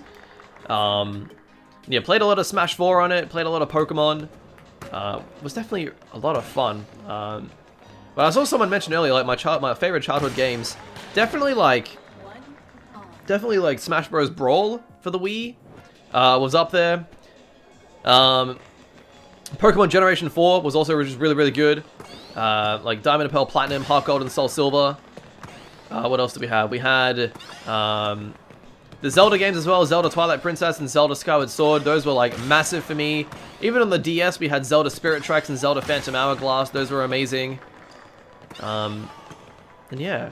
And it's funny, like, you know, as much of a Zelda fanboy as I am, like I've played every single Zelda game except for Breath of the Wild, because I didn't own a Switch until I think a year and a half after it came out. Because the Switch came out in, what, 2017? Like March 2017? And I didn't get one until just before Smash Ultimate. I got mine at like the end of November 2018, because that was when my final exams were, like, you know. And I was like, okay, I'm not going to buy a Switch before I finish high school, because I'll get distracted and crap. It was like just before Let's Go Pikachu and Let's Go Eevee came out as well. So I was like, oh, that's perfect timing. I could, you know, get that. And then, you know, Smash Ultimate's going to come out right after Let's Go Pikachu and Eevee. So I'll be able to get some good games already for it as well. But that meant that I missed out on Mario Odyssey. I missed out on Breath of the Wild. And I finally own Breath of the Wild now. One of my close friends gifted it to me last year for my birthday. Yeah, I just haven't had the motivation to play Breath of the Wild yet, because I know it's a massive game and I know that I'll love it. It's just, yeah, finding the motivation and time to play it. And I know I'll get hooked on it, because it's a gorgeous game. So, don't know how to hack a Wii. Not really, but like Nintendo Wii emulation is pretty good. You don't really need to like worry about hacking it too much. Like the only time I've seen a Wii like really been hacked is just for like for Smash Brothers tournaments where they play Melee, where they have to like use like the NTSC like the NTSC Melee ROM is like kind of standardized, especially because I'm an Australian. We use PAL for our standard ones or standard games. And then also, like, you know, in Melee, in Smash Bros. Melee, they have like the different fixes and stuff, like the universal controller fix and a few things like that. So how do I feel about Pokemon? Pokemon's goated. Pokemon's always been goated, and it will forever be goated. Like, a lot of people say that the franchise has lost steam with Generation 6, 7, and 8. But I mean, the only one I didn't really like was Generation 6. I thought Generation 7 was really good, and Generation 8 was like amazing. Like, well, actually, hang on. Generation 8 wasn't amazing, but the feeling I had of playing Gen 8 felt like I was playing Gen 4 again. It was crazy. So, is this guy one of the guys who don't read the description? No, I don't post how I record my drum covers. But Edward, how you doing? I record my drums by hooking it up to a PC. So there's a MIDI cable that you can use, usually a like printer cable, a USB Type B cable that you can hook up to your drum set, hook it up to your PC, and I trigger VST software with it. So I use Addictive Drums 2, which is, you know, a drum VST with a lot of really high quality drum sounds. I don't use my stock standard module sounds. So, yeah. But, you know, I love Pokemon. Pokemon's always been amazing for me. So, Fire Red and Emerald. Oh, yeah, Gen 3 was amazing. Like, That's what I mean. Like, no matter what, like, all the games are still good, right? Like, as standalone games, Pokemon is, like, will never not be good. Of course, there are some games that stand out better than others. Like, you know, I'll always be a Gen 4 stan. I always think Gen 4 is, like, the GOAT. Like, Gen 5 is amazing, has, like, the best story in the franchise. But, you know, a lot of people didn't like how linear it was. They didn't like the fact that they didn't get to use any other Pokemon except for the 150 regional Unovan Pokemon. Or, like, Generation 7. I thought Generation 7 was really good, but people don't like how slow the start is, how much dialogue there is. Even the same with Legends Arceus. Everyone absolutely adored Legends Arceus. Said it's been the best Pokemon game of all time, ever since like Generation 1. But people didn't like how dialogue heavy that was, or once you beat the game, there's not much to do except for shiny hunt. So there's always a give and take, and it just depends on your personal preference. But for me, I've found every single Pokemon game amazing. So how about the anime? Oh, I stopped watching the anime after Generation 5. I got halfway through the Generation 6 anime. So I watched, of course, the Kanto region, Johto region, Hoenn region, Sinnoh region, Unova region, and then half of the Kalos ones. Which sucks because apparently the Kalos anime is really, really good. But yeah, I haven't been keeping up with the anime after that. I didn't watch the second half of X and Y, or like, you know, Sun and Moon, or Sword and Shield as well. So Kalos is where it peaked. That's what I heard. Like, I also wasn't a big fan of the art style change that they did in Generation 7. But look, I mean, I haven't watched it, so second half is XYZ, yeah.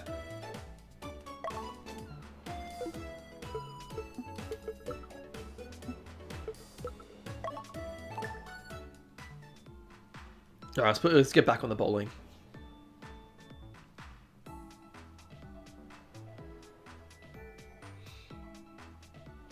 They made it so kiddish and I think alienated a huge part of the fan base. Well, what's interesting is that I heard that the Gen 7 anime was pretty alright. Like, not as good as the Kalos one, but it was still pretty good.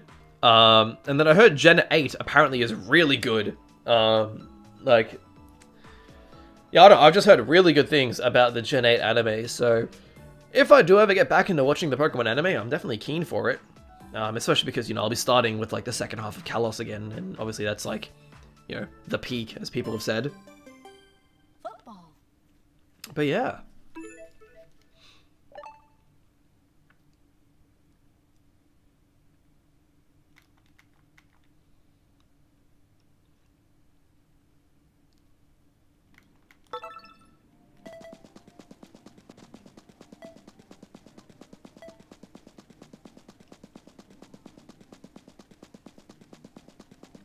I always felt that having Ash win the Alola Championship was a cop-out. You reckon? I mean, the guy's been so close for 6 regions in a row. Like, it was bound to win one time.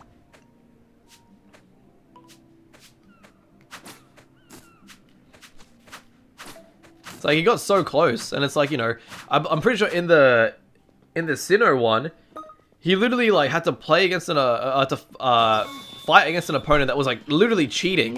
Had, like, Darkrai and, like, Latios and stuff. That was so bust. I remember seeing that episode. I'm like, what the hell? Like, what normal trainer has a freaking Darkrai and a Latios? It was crazy.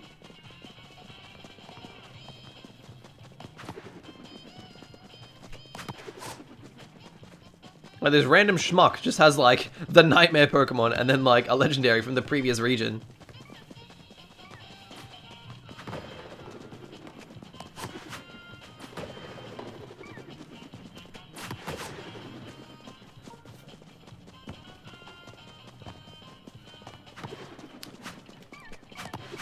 But yeah, I mean, also, like, yeah, like, Kalos introduced, like, Ash Greninja as well, which is pretty cool, so.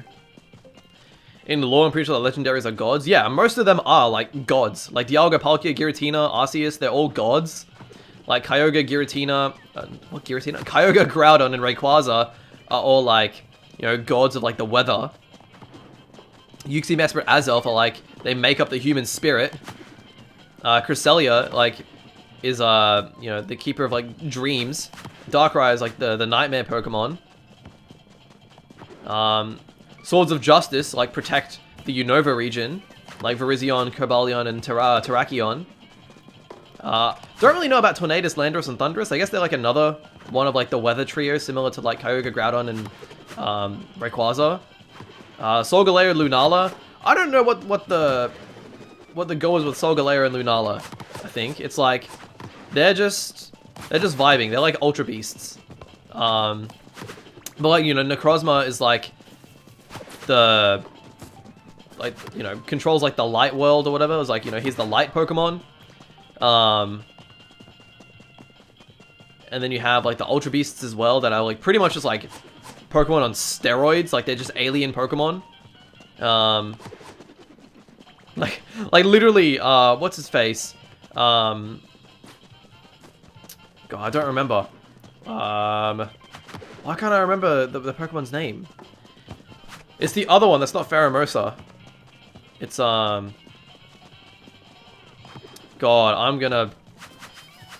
It's the other bug fighting type that's not Pheromosa. Buzzwole, thank you. Yeah, Buzzwole. Buzzwole's literally like... He's literally on steroids. Like...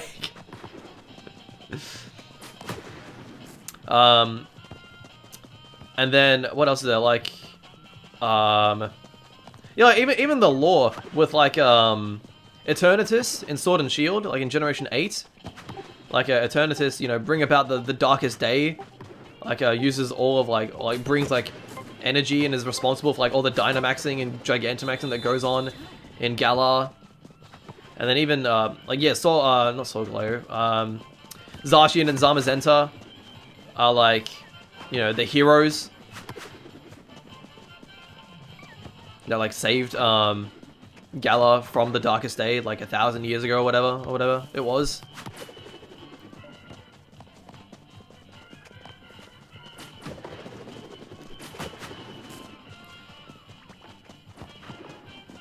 The only thing I know is that I hated Dynamaxing in Pokemon Showdown. Dynamaxing was cool for VGC. Like, in double battles, Dynamaxing was, like, pretty awesome. Just, like, getting, like, the strategies you could do with it were pretty cool. But in singles, yeah, Dynamaxing was kind of cringe, I want to say. And then... Because, like, it was interesting, because they had Mega Evolution and then they introduced Z moves. And Gigantamax slash Dynamaxing was, like, it was like the weird amalgamation of Mega Evolution and Z moves, because you had like the added effects of like Z moves that you got with Dynamax moves, with like Max moves and Gigantamax moves.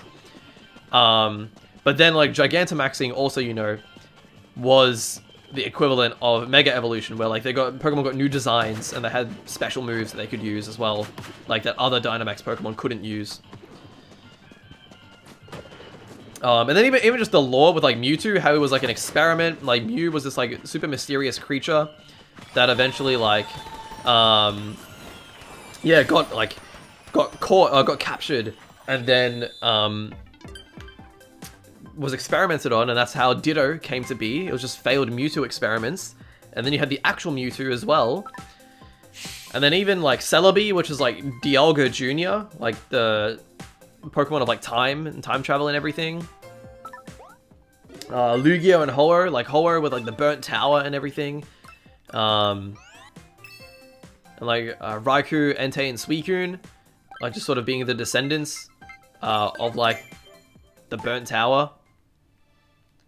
Who else? Like Deoxys, like an alien virus, like a DNA virus. Like Deoxys is literally DNA. And then was that everyone? Jirachi, just the wish Pokemon, like makes your wishes come true.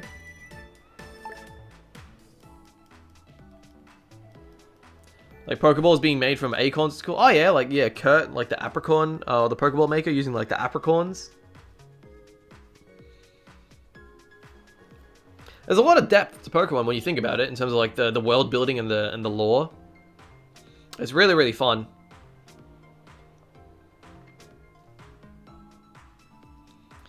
Because who else have I missed? I think that's it, really. Oh, the Reggies, bro, the Reggies. Oh my god, the Reggies, man. Like Regigigas, he's the one that like pulled all the continents together. And then you have like his descendants, like Regice, Registeel, Regirock.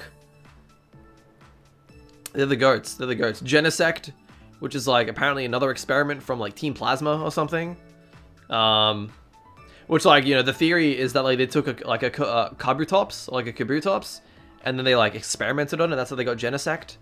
Keldeo, who's like the baby Swords of Justice. It's like Terrakion, Virizion, and Cobalion all like look after Keldeo, but Keldeo's like the prodigy.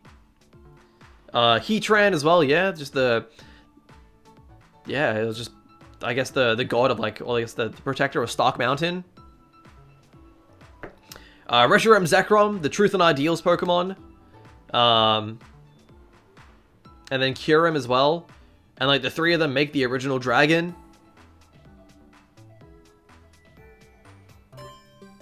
It's so cool. And like, you know, what, Gen 6, well, that was like Life and Death, right? Xerneas and Yveltal. And I don't know what Zygarde was, but even then Zygarde was just like, it was just cool with like all its cells and everything. Hoopa, like warping through time-space with like its dimensional holes and everything. Volcanion, or even Gen 5 Meloetta. And then Gen 6 as well, like after Hoopa, what was it? There was one more. Diancie, and then like Magearna in Gen 7 as well. And then Zarude in Gen 8.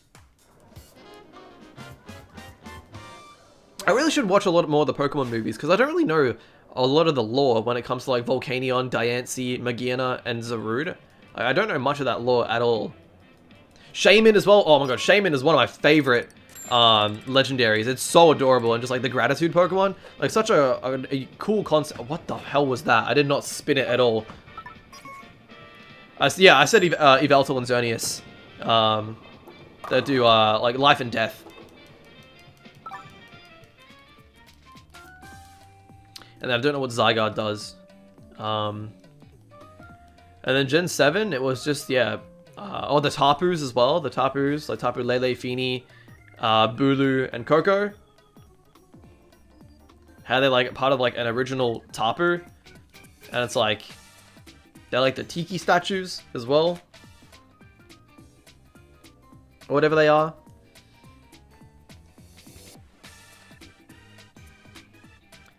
And then now you have Koraidon and Miraidon, who are like the past and future Pokemon.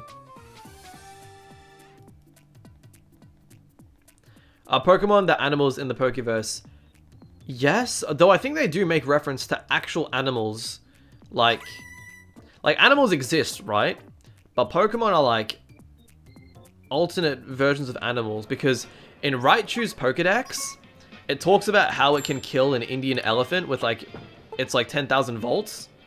So like elephants exist, right? And obviously, you know, Copperaja from Generation 8 is like an elephant-based Pokemon, so...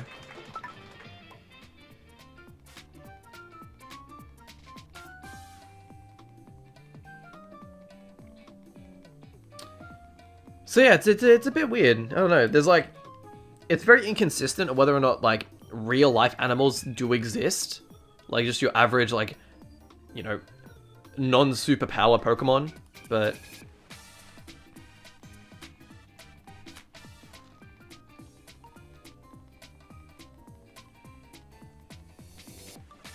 Zygarde becomes a mech somehow? Yeah. With the power construct ability. Talk about eating Pokemon as well. Yeah, I mean, like, Slowpoke tails are a delicacy in the Johto region.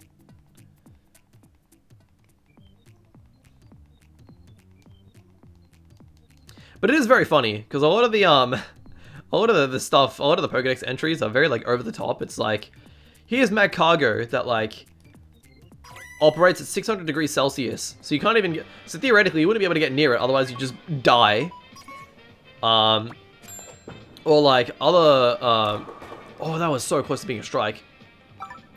Or like, Blastoise, for example, like, blasts you with like 500,000 PSI jets of water, which would like literally obliterate you.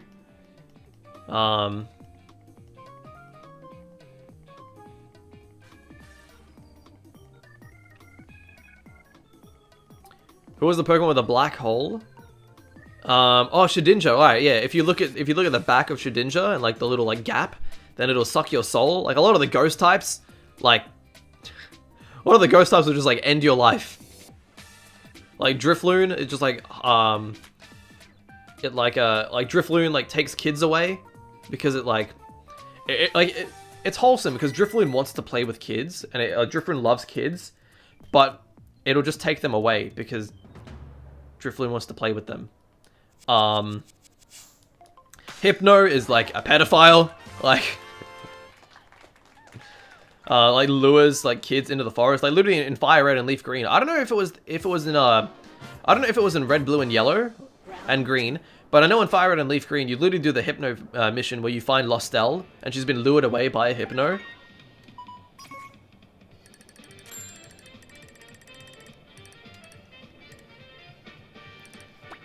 So there are some interesting themes. Like Gen 1 has some interesting dark themes because they didn't know what direction they were going to take Pokemon with, because like Generation 1 it was the first games, right? So I don't think they knew what direction they wanted to take Pokemon in. So they have some pretty interesting adult themes in there. It's like when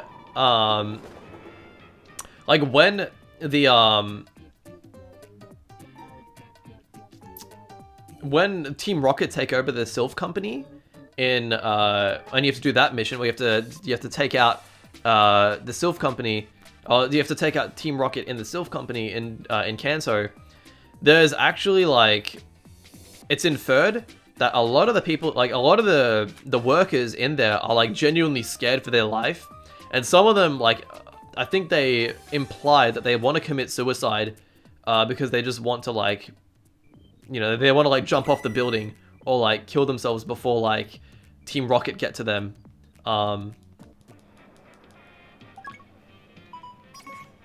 Or like even, you know, in Erica's gym, like obviously they patched it out, but like outside of Erica's gym, you have like an old man staring in, like being a pervert. But that's just classic Japanese tropes, where like you have people perving, but like, I mean it's a thing, right? You know, and even with the ever since Generation 5, no sorry, ever since Heart Gold and Soul Silver, because they had it in they had the Game Corner in Generation 4 back in 2006, and I guess 8. But in 2010, when they brought out Heart Gold and Soul Silver, they got rid of the Game Corner from Johto. And then even in BDSP, they got rid of the Game Corner from Veilstone City. So, don't remember the old man bit too? No, you have an old man staring into Erica's gym, like the fourth grass type gym leader in Kanto. And he's like, this gym is great, it's full of women. And it's like an old dude, and obviously, like, Erica's gym, it's full of women. Like, of course. So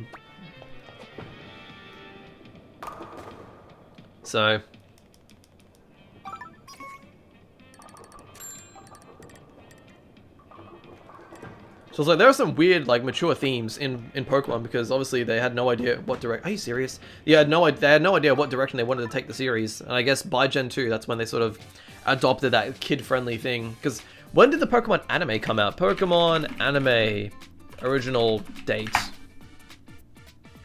1998. Okay, and when did Gold and Silver release?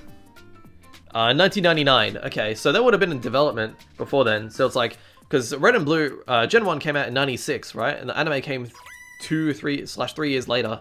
So they freak out about the music in the Pokemon Tower. That was more like a creepypasta thing rather than anything. I mean, they did change the music in Lavender Town just because, like, the frequencies were really high-pitched. Like, it was just a bit unnerving to listen to, like the original Lavender Town song.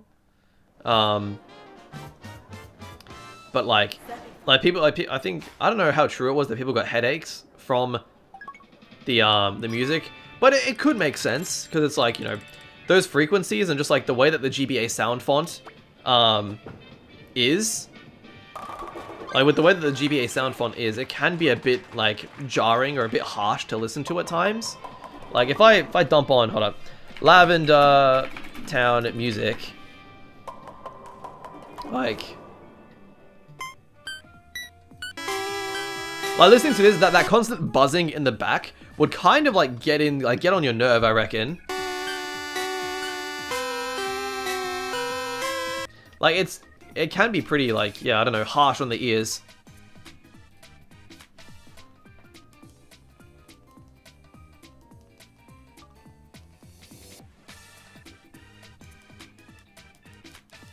Also really creepy. Yeah, I mean, hold on, let's check out creepy Pokedex entries while we're at it.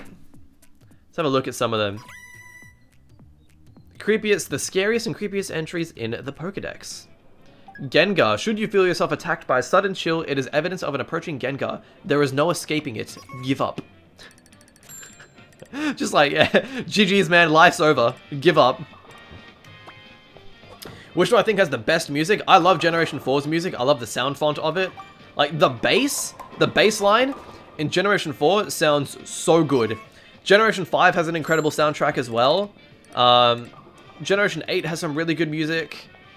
I think Gen 6 probably had a weak soundtrack, I want to say. Generation 3 had a really good soundtrack. Like, hold up. If I do Trainer Battle, Diamond and Pearl, like, the bass line in this song is so good.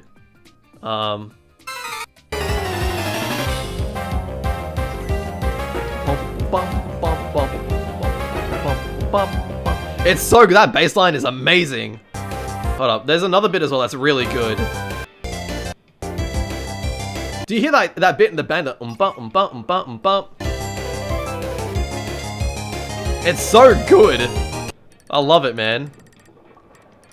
Like, this trainer theme is probably like my favorite one of the entire franchise. And the Legends Arceus remix is like just as good. And this bit, the build-up? God, dude, that bass is so good. That bass line is amazing. And yeah, Generation 5 has an incredible soundtrack as well. Gen 7 has some really, really good songs. Like, oh, dude, hold up. Gen 8, Hop Final Battle. Dude, this song is crazy.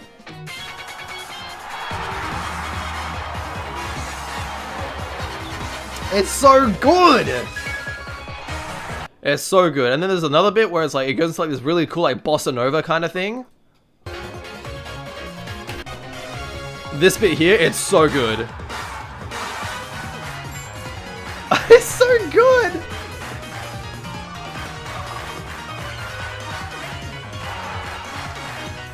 It's so awesome, dude. Oh my god. When I heard that song, I literally just sat there and just soaked it in. A whole bunch of videos with like Gen X hits different. Oh yeah, definitely. Like Pokemon, I mean, people like, obviously, you know, like I said before, people have like mixed feelings about how Pokemon has been progressing, but one thing it never gets wrong is the music. The music is so good.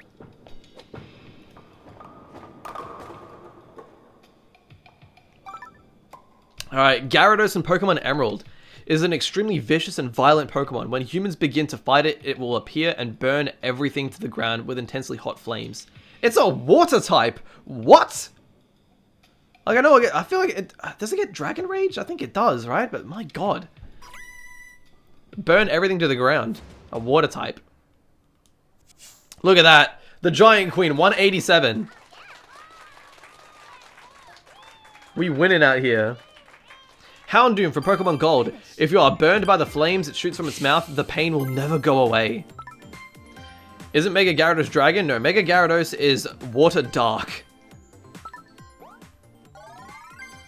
Oh, we're so close.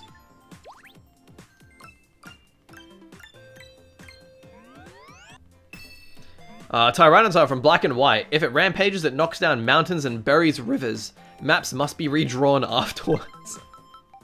Just destroys the world. Carvana from Pokemon Ruby. Carvana's strongly developed jaws and its sharply pointed fangs pack the destructive power to rip out boat hulls. Many boats have been attacked and sunk by this Pokemon. Just a little piranha. Carvana Unana. Alright. Bayonet from Pokemon Ultra Sun. It is a stuffed toy that was thrown away and became possessed, ever searching for the one who threw it away so it can exact its revenge. Gorbis from Pokemon Ultra Moon. It sucks bodily fluids out of its prey. The leftover meat sinks to the seafloor where it becomes food for other Pokemon. That's just Mother Nature, isn't it? Drifloon from Pokemon Sun. Stories go that it grabs the hands of small children and drags them away to the afterlife. It dislikes heavy children. Bro, if you're fat, that's the trick. Just be fat, and then you won't get pulled away by Drifloon. Frostlass from Pokemon Sun. When it finds humans or Pokemon it dislikes, it freezes them and takes them to its chilly den, where they become decorations. Oh my god! What the f...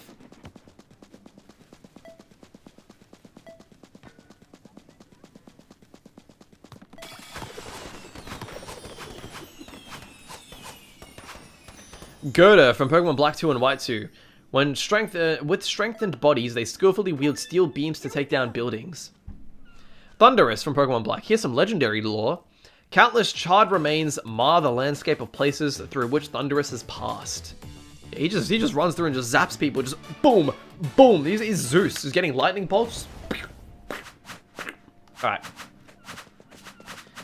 Honedge. If anyone dares to try grab its hilt, it wraps a blue cloth around that person's arm and drains that person's life energy. Damn. That's crazy. I'd love to use like a Honedge as like a sword. But I guess he just doesn't like being grabbed. Fair enough.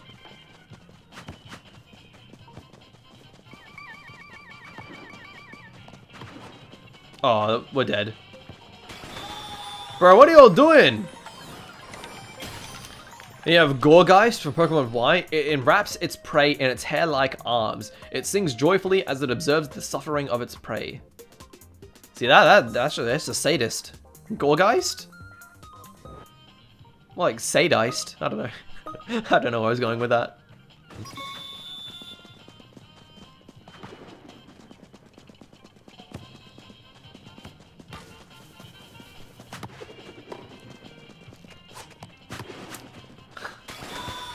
Are you for real?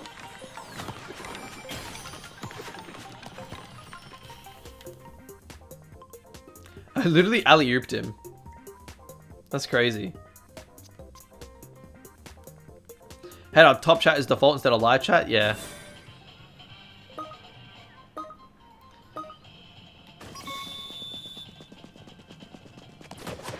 What the f... Okay. Alright, I missed that. Alright. Oh, well look at that curve.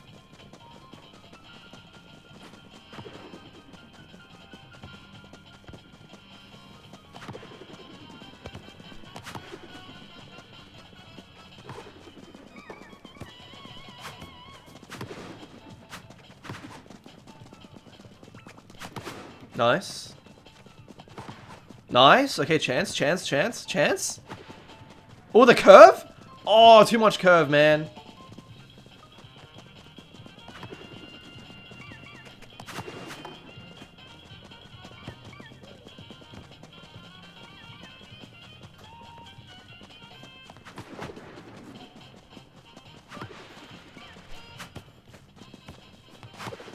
Nice, okay. I have to preserve my stamina here. I gotta be careful with it. Okay, oh, chance. Oh, let's go. I got the golden goal. Nice. We're still in this.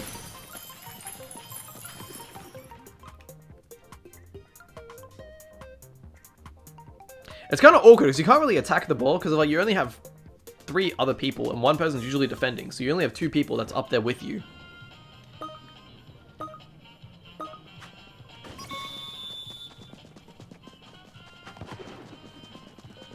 Two points for 1 goal. Yeah, it's the golden goal. Like, they use a comeback mechanic where, like, if you're 2-0 down, the golden ball will appear. That counts for 2 points.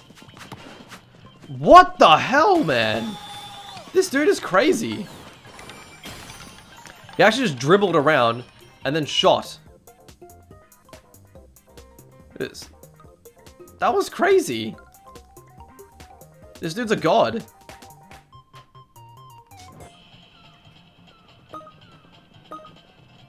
Sounds like a BS catch-up mechanic. It is, but alas. But if you get the golden ball, then it's a complete knockout. So if you go 4-0 up on a team, bro, what the?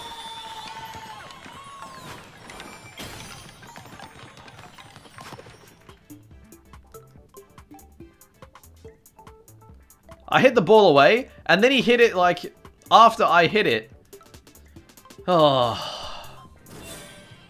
Another golden ball. I've never seen this happen before.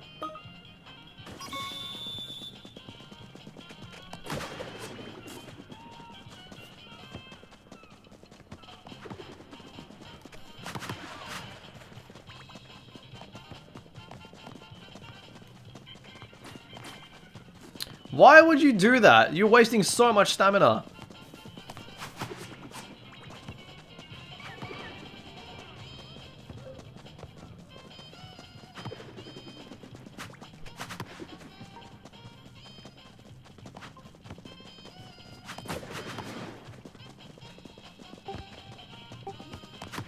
Oh, this one's lost.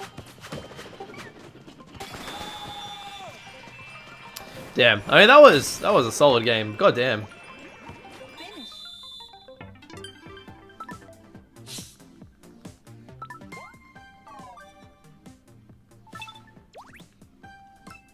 I was sound like one of those boomers who say kids nowadays are too soft. I mean, this isn't really what I would describe as hardcore gaming.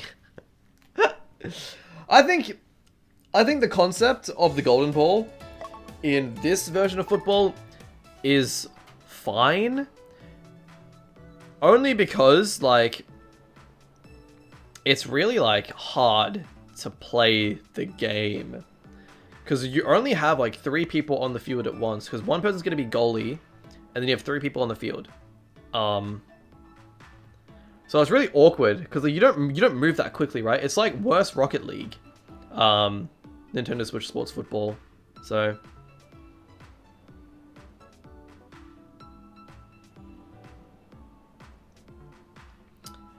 Here in the US, partner, we call the sport soccer. Yeah, because you play a fake football instead. Now, look, I mean, here in Australia, we also call football soccer, or soccer, because we have our own version of football, like Aussie rules football. Take that back, bro. Americans act like they own the world. They like coin all these dumbass terms. They even butcher the English language. And then they say, like, no, this is how you actually spell the word colour. And it's like, what? Spell colour? Colour? Aussie foot, yeah, we have, like, it's called AFL, like, Australian Rules Football, or, I guess, Australian Football League. So. The contestants. Colour, not colour? Nah. You say colour, you don't say colour. Oh my god. What a nice colour. Colour? Colour? You sound like an idiot, bro. Color. Color.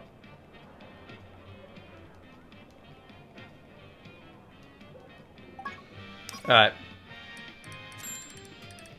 Actually spell color because I learned English in the Philippines. Well, there you go. See? Even you know.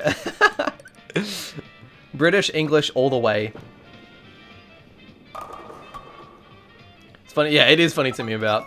It's like with my US friends as well. It's like there was one night where I just was telling them all about like the different words that we use, and they're like, whoa, that's crazy. Because we'll say, because you guys are like ground beef, we call that mince, like M-I-N-C-E, just mince, just ground beef. Like yeah, like boot and trunk, or like we call gas petrol, like a petrol station or a servo. Like Australians are also notorious for their slang, like servo for like the service station slash petrol station slash gas station. Lift and elevator. Yeah. We say like arvo for the afternoon. Tea, which can mean dinner, or like afternoon tea as well.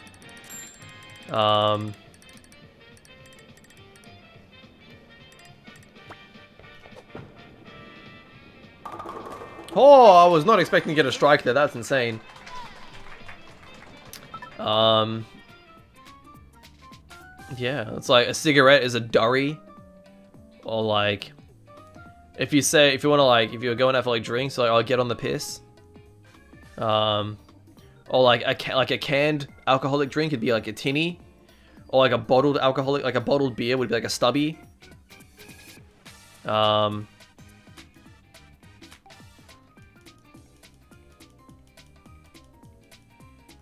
Like if someone throw up, you say they munted. These sound made up. No, they're real. They're real. Sometimes people will put a stubby in a stubby holder, so that like it doesn't like keeps it cold. Also doesn't like perspire all over the. Perspire is a weird word to use, but it's like it doesn't all the precipitation doesn't get on like your coffee table or something. Just put the stubby in the stubby holder.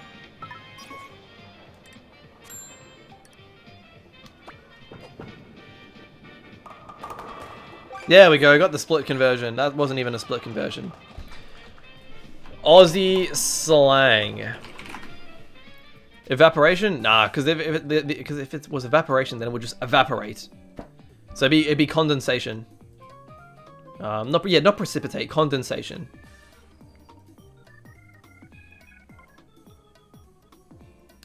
A cold one, the beer, okay. Akadaka for AC/DC, I love it. Arvo afternoon, Avo and avocado.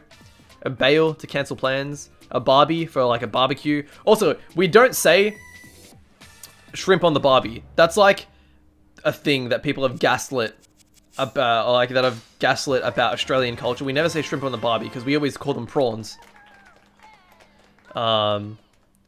Beauty, like great, like you beauty. Bathers for swimsuit. A billy for a teapot. That's pretty like, that's very like old Australian. I haven't heard anyone call it a billy for a long time.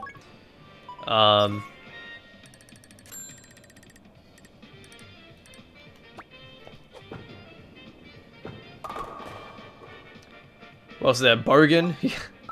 Yeah, that's like the redneck equivalent. Like the Australian redneck equivalent. You call them bogans. Brolly for an umbrella. Brekkie for breakfast. Let's see. A chook for a chicken. A ciggy for a cigarette or a durry, as I said earlier. A cobber, which is like a very good friend. Which I didn't hear of cobber for like until about in the past year, and I thought it was like a slur. Like cobber sounds like it's a slur. C-O-B-B-A, cobber. My voice sounds strained. It's a little bit. I had some cold drinks last night, so I woke up with a slight sore throat. That's fine. Crook, like being ill. So like, you know, my voice is a bit crook. It's a bit ill. Let's see. Dead set, which is like true. Like, oh, that's like, are you serious? I'm like, dead set. I'm dead set serious. Devo for devastated. Defo, definitely. Alright, let's not do the elbow breaker.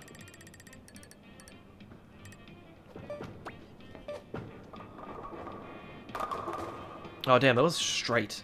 That's kind of not what I wanted.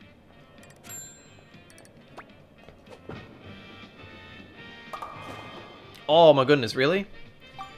I think dead set is Aussie slang. Probably not, but it's like, it was used quite a bit. Drongo, a fool, don't be a drongo. Durry, cigarette, yeah. Dunny, Esky, Facey for Facebook. Footy for football. You say g'day instead of for hello. Lappy for laptop. Lollies for sweets. Macca's for McDonald's. Mozzie for mosquito.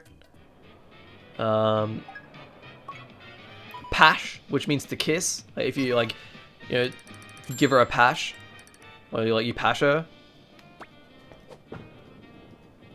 Oh my god, that was, I did not mean to elbow break.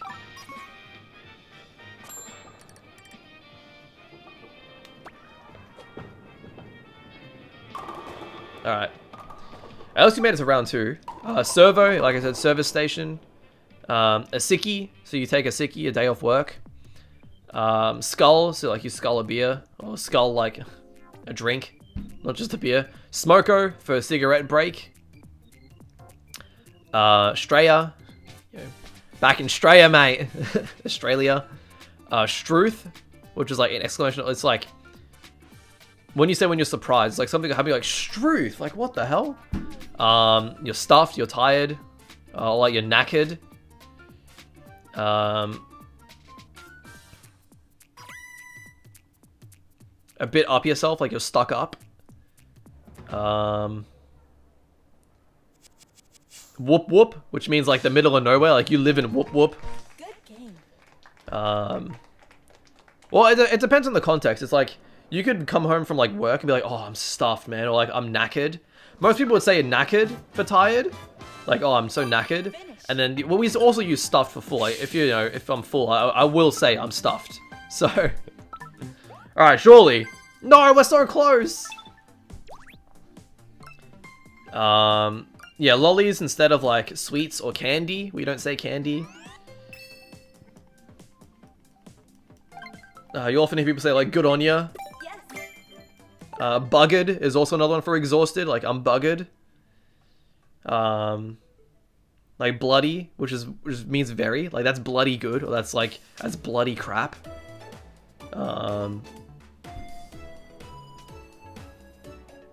That's really it. Naked. Knackered. Or knackered. If I had to try and Americanize it. Knackered. Like Knackered.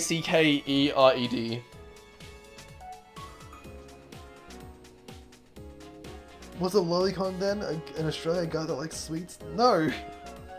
We'd call them a lolicon.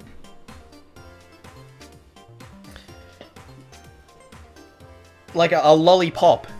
That's not just like... What? A lolicon is a lolicon. Because that's like... There's like a ban on hentai or something. There's not a ban on hentai. It's like a ban on importing it. So it's like...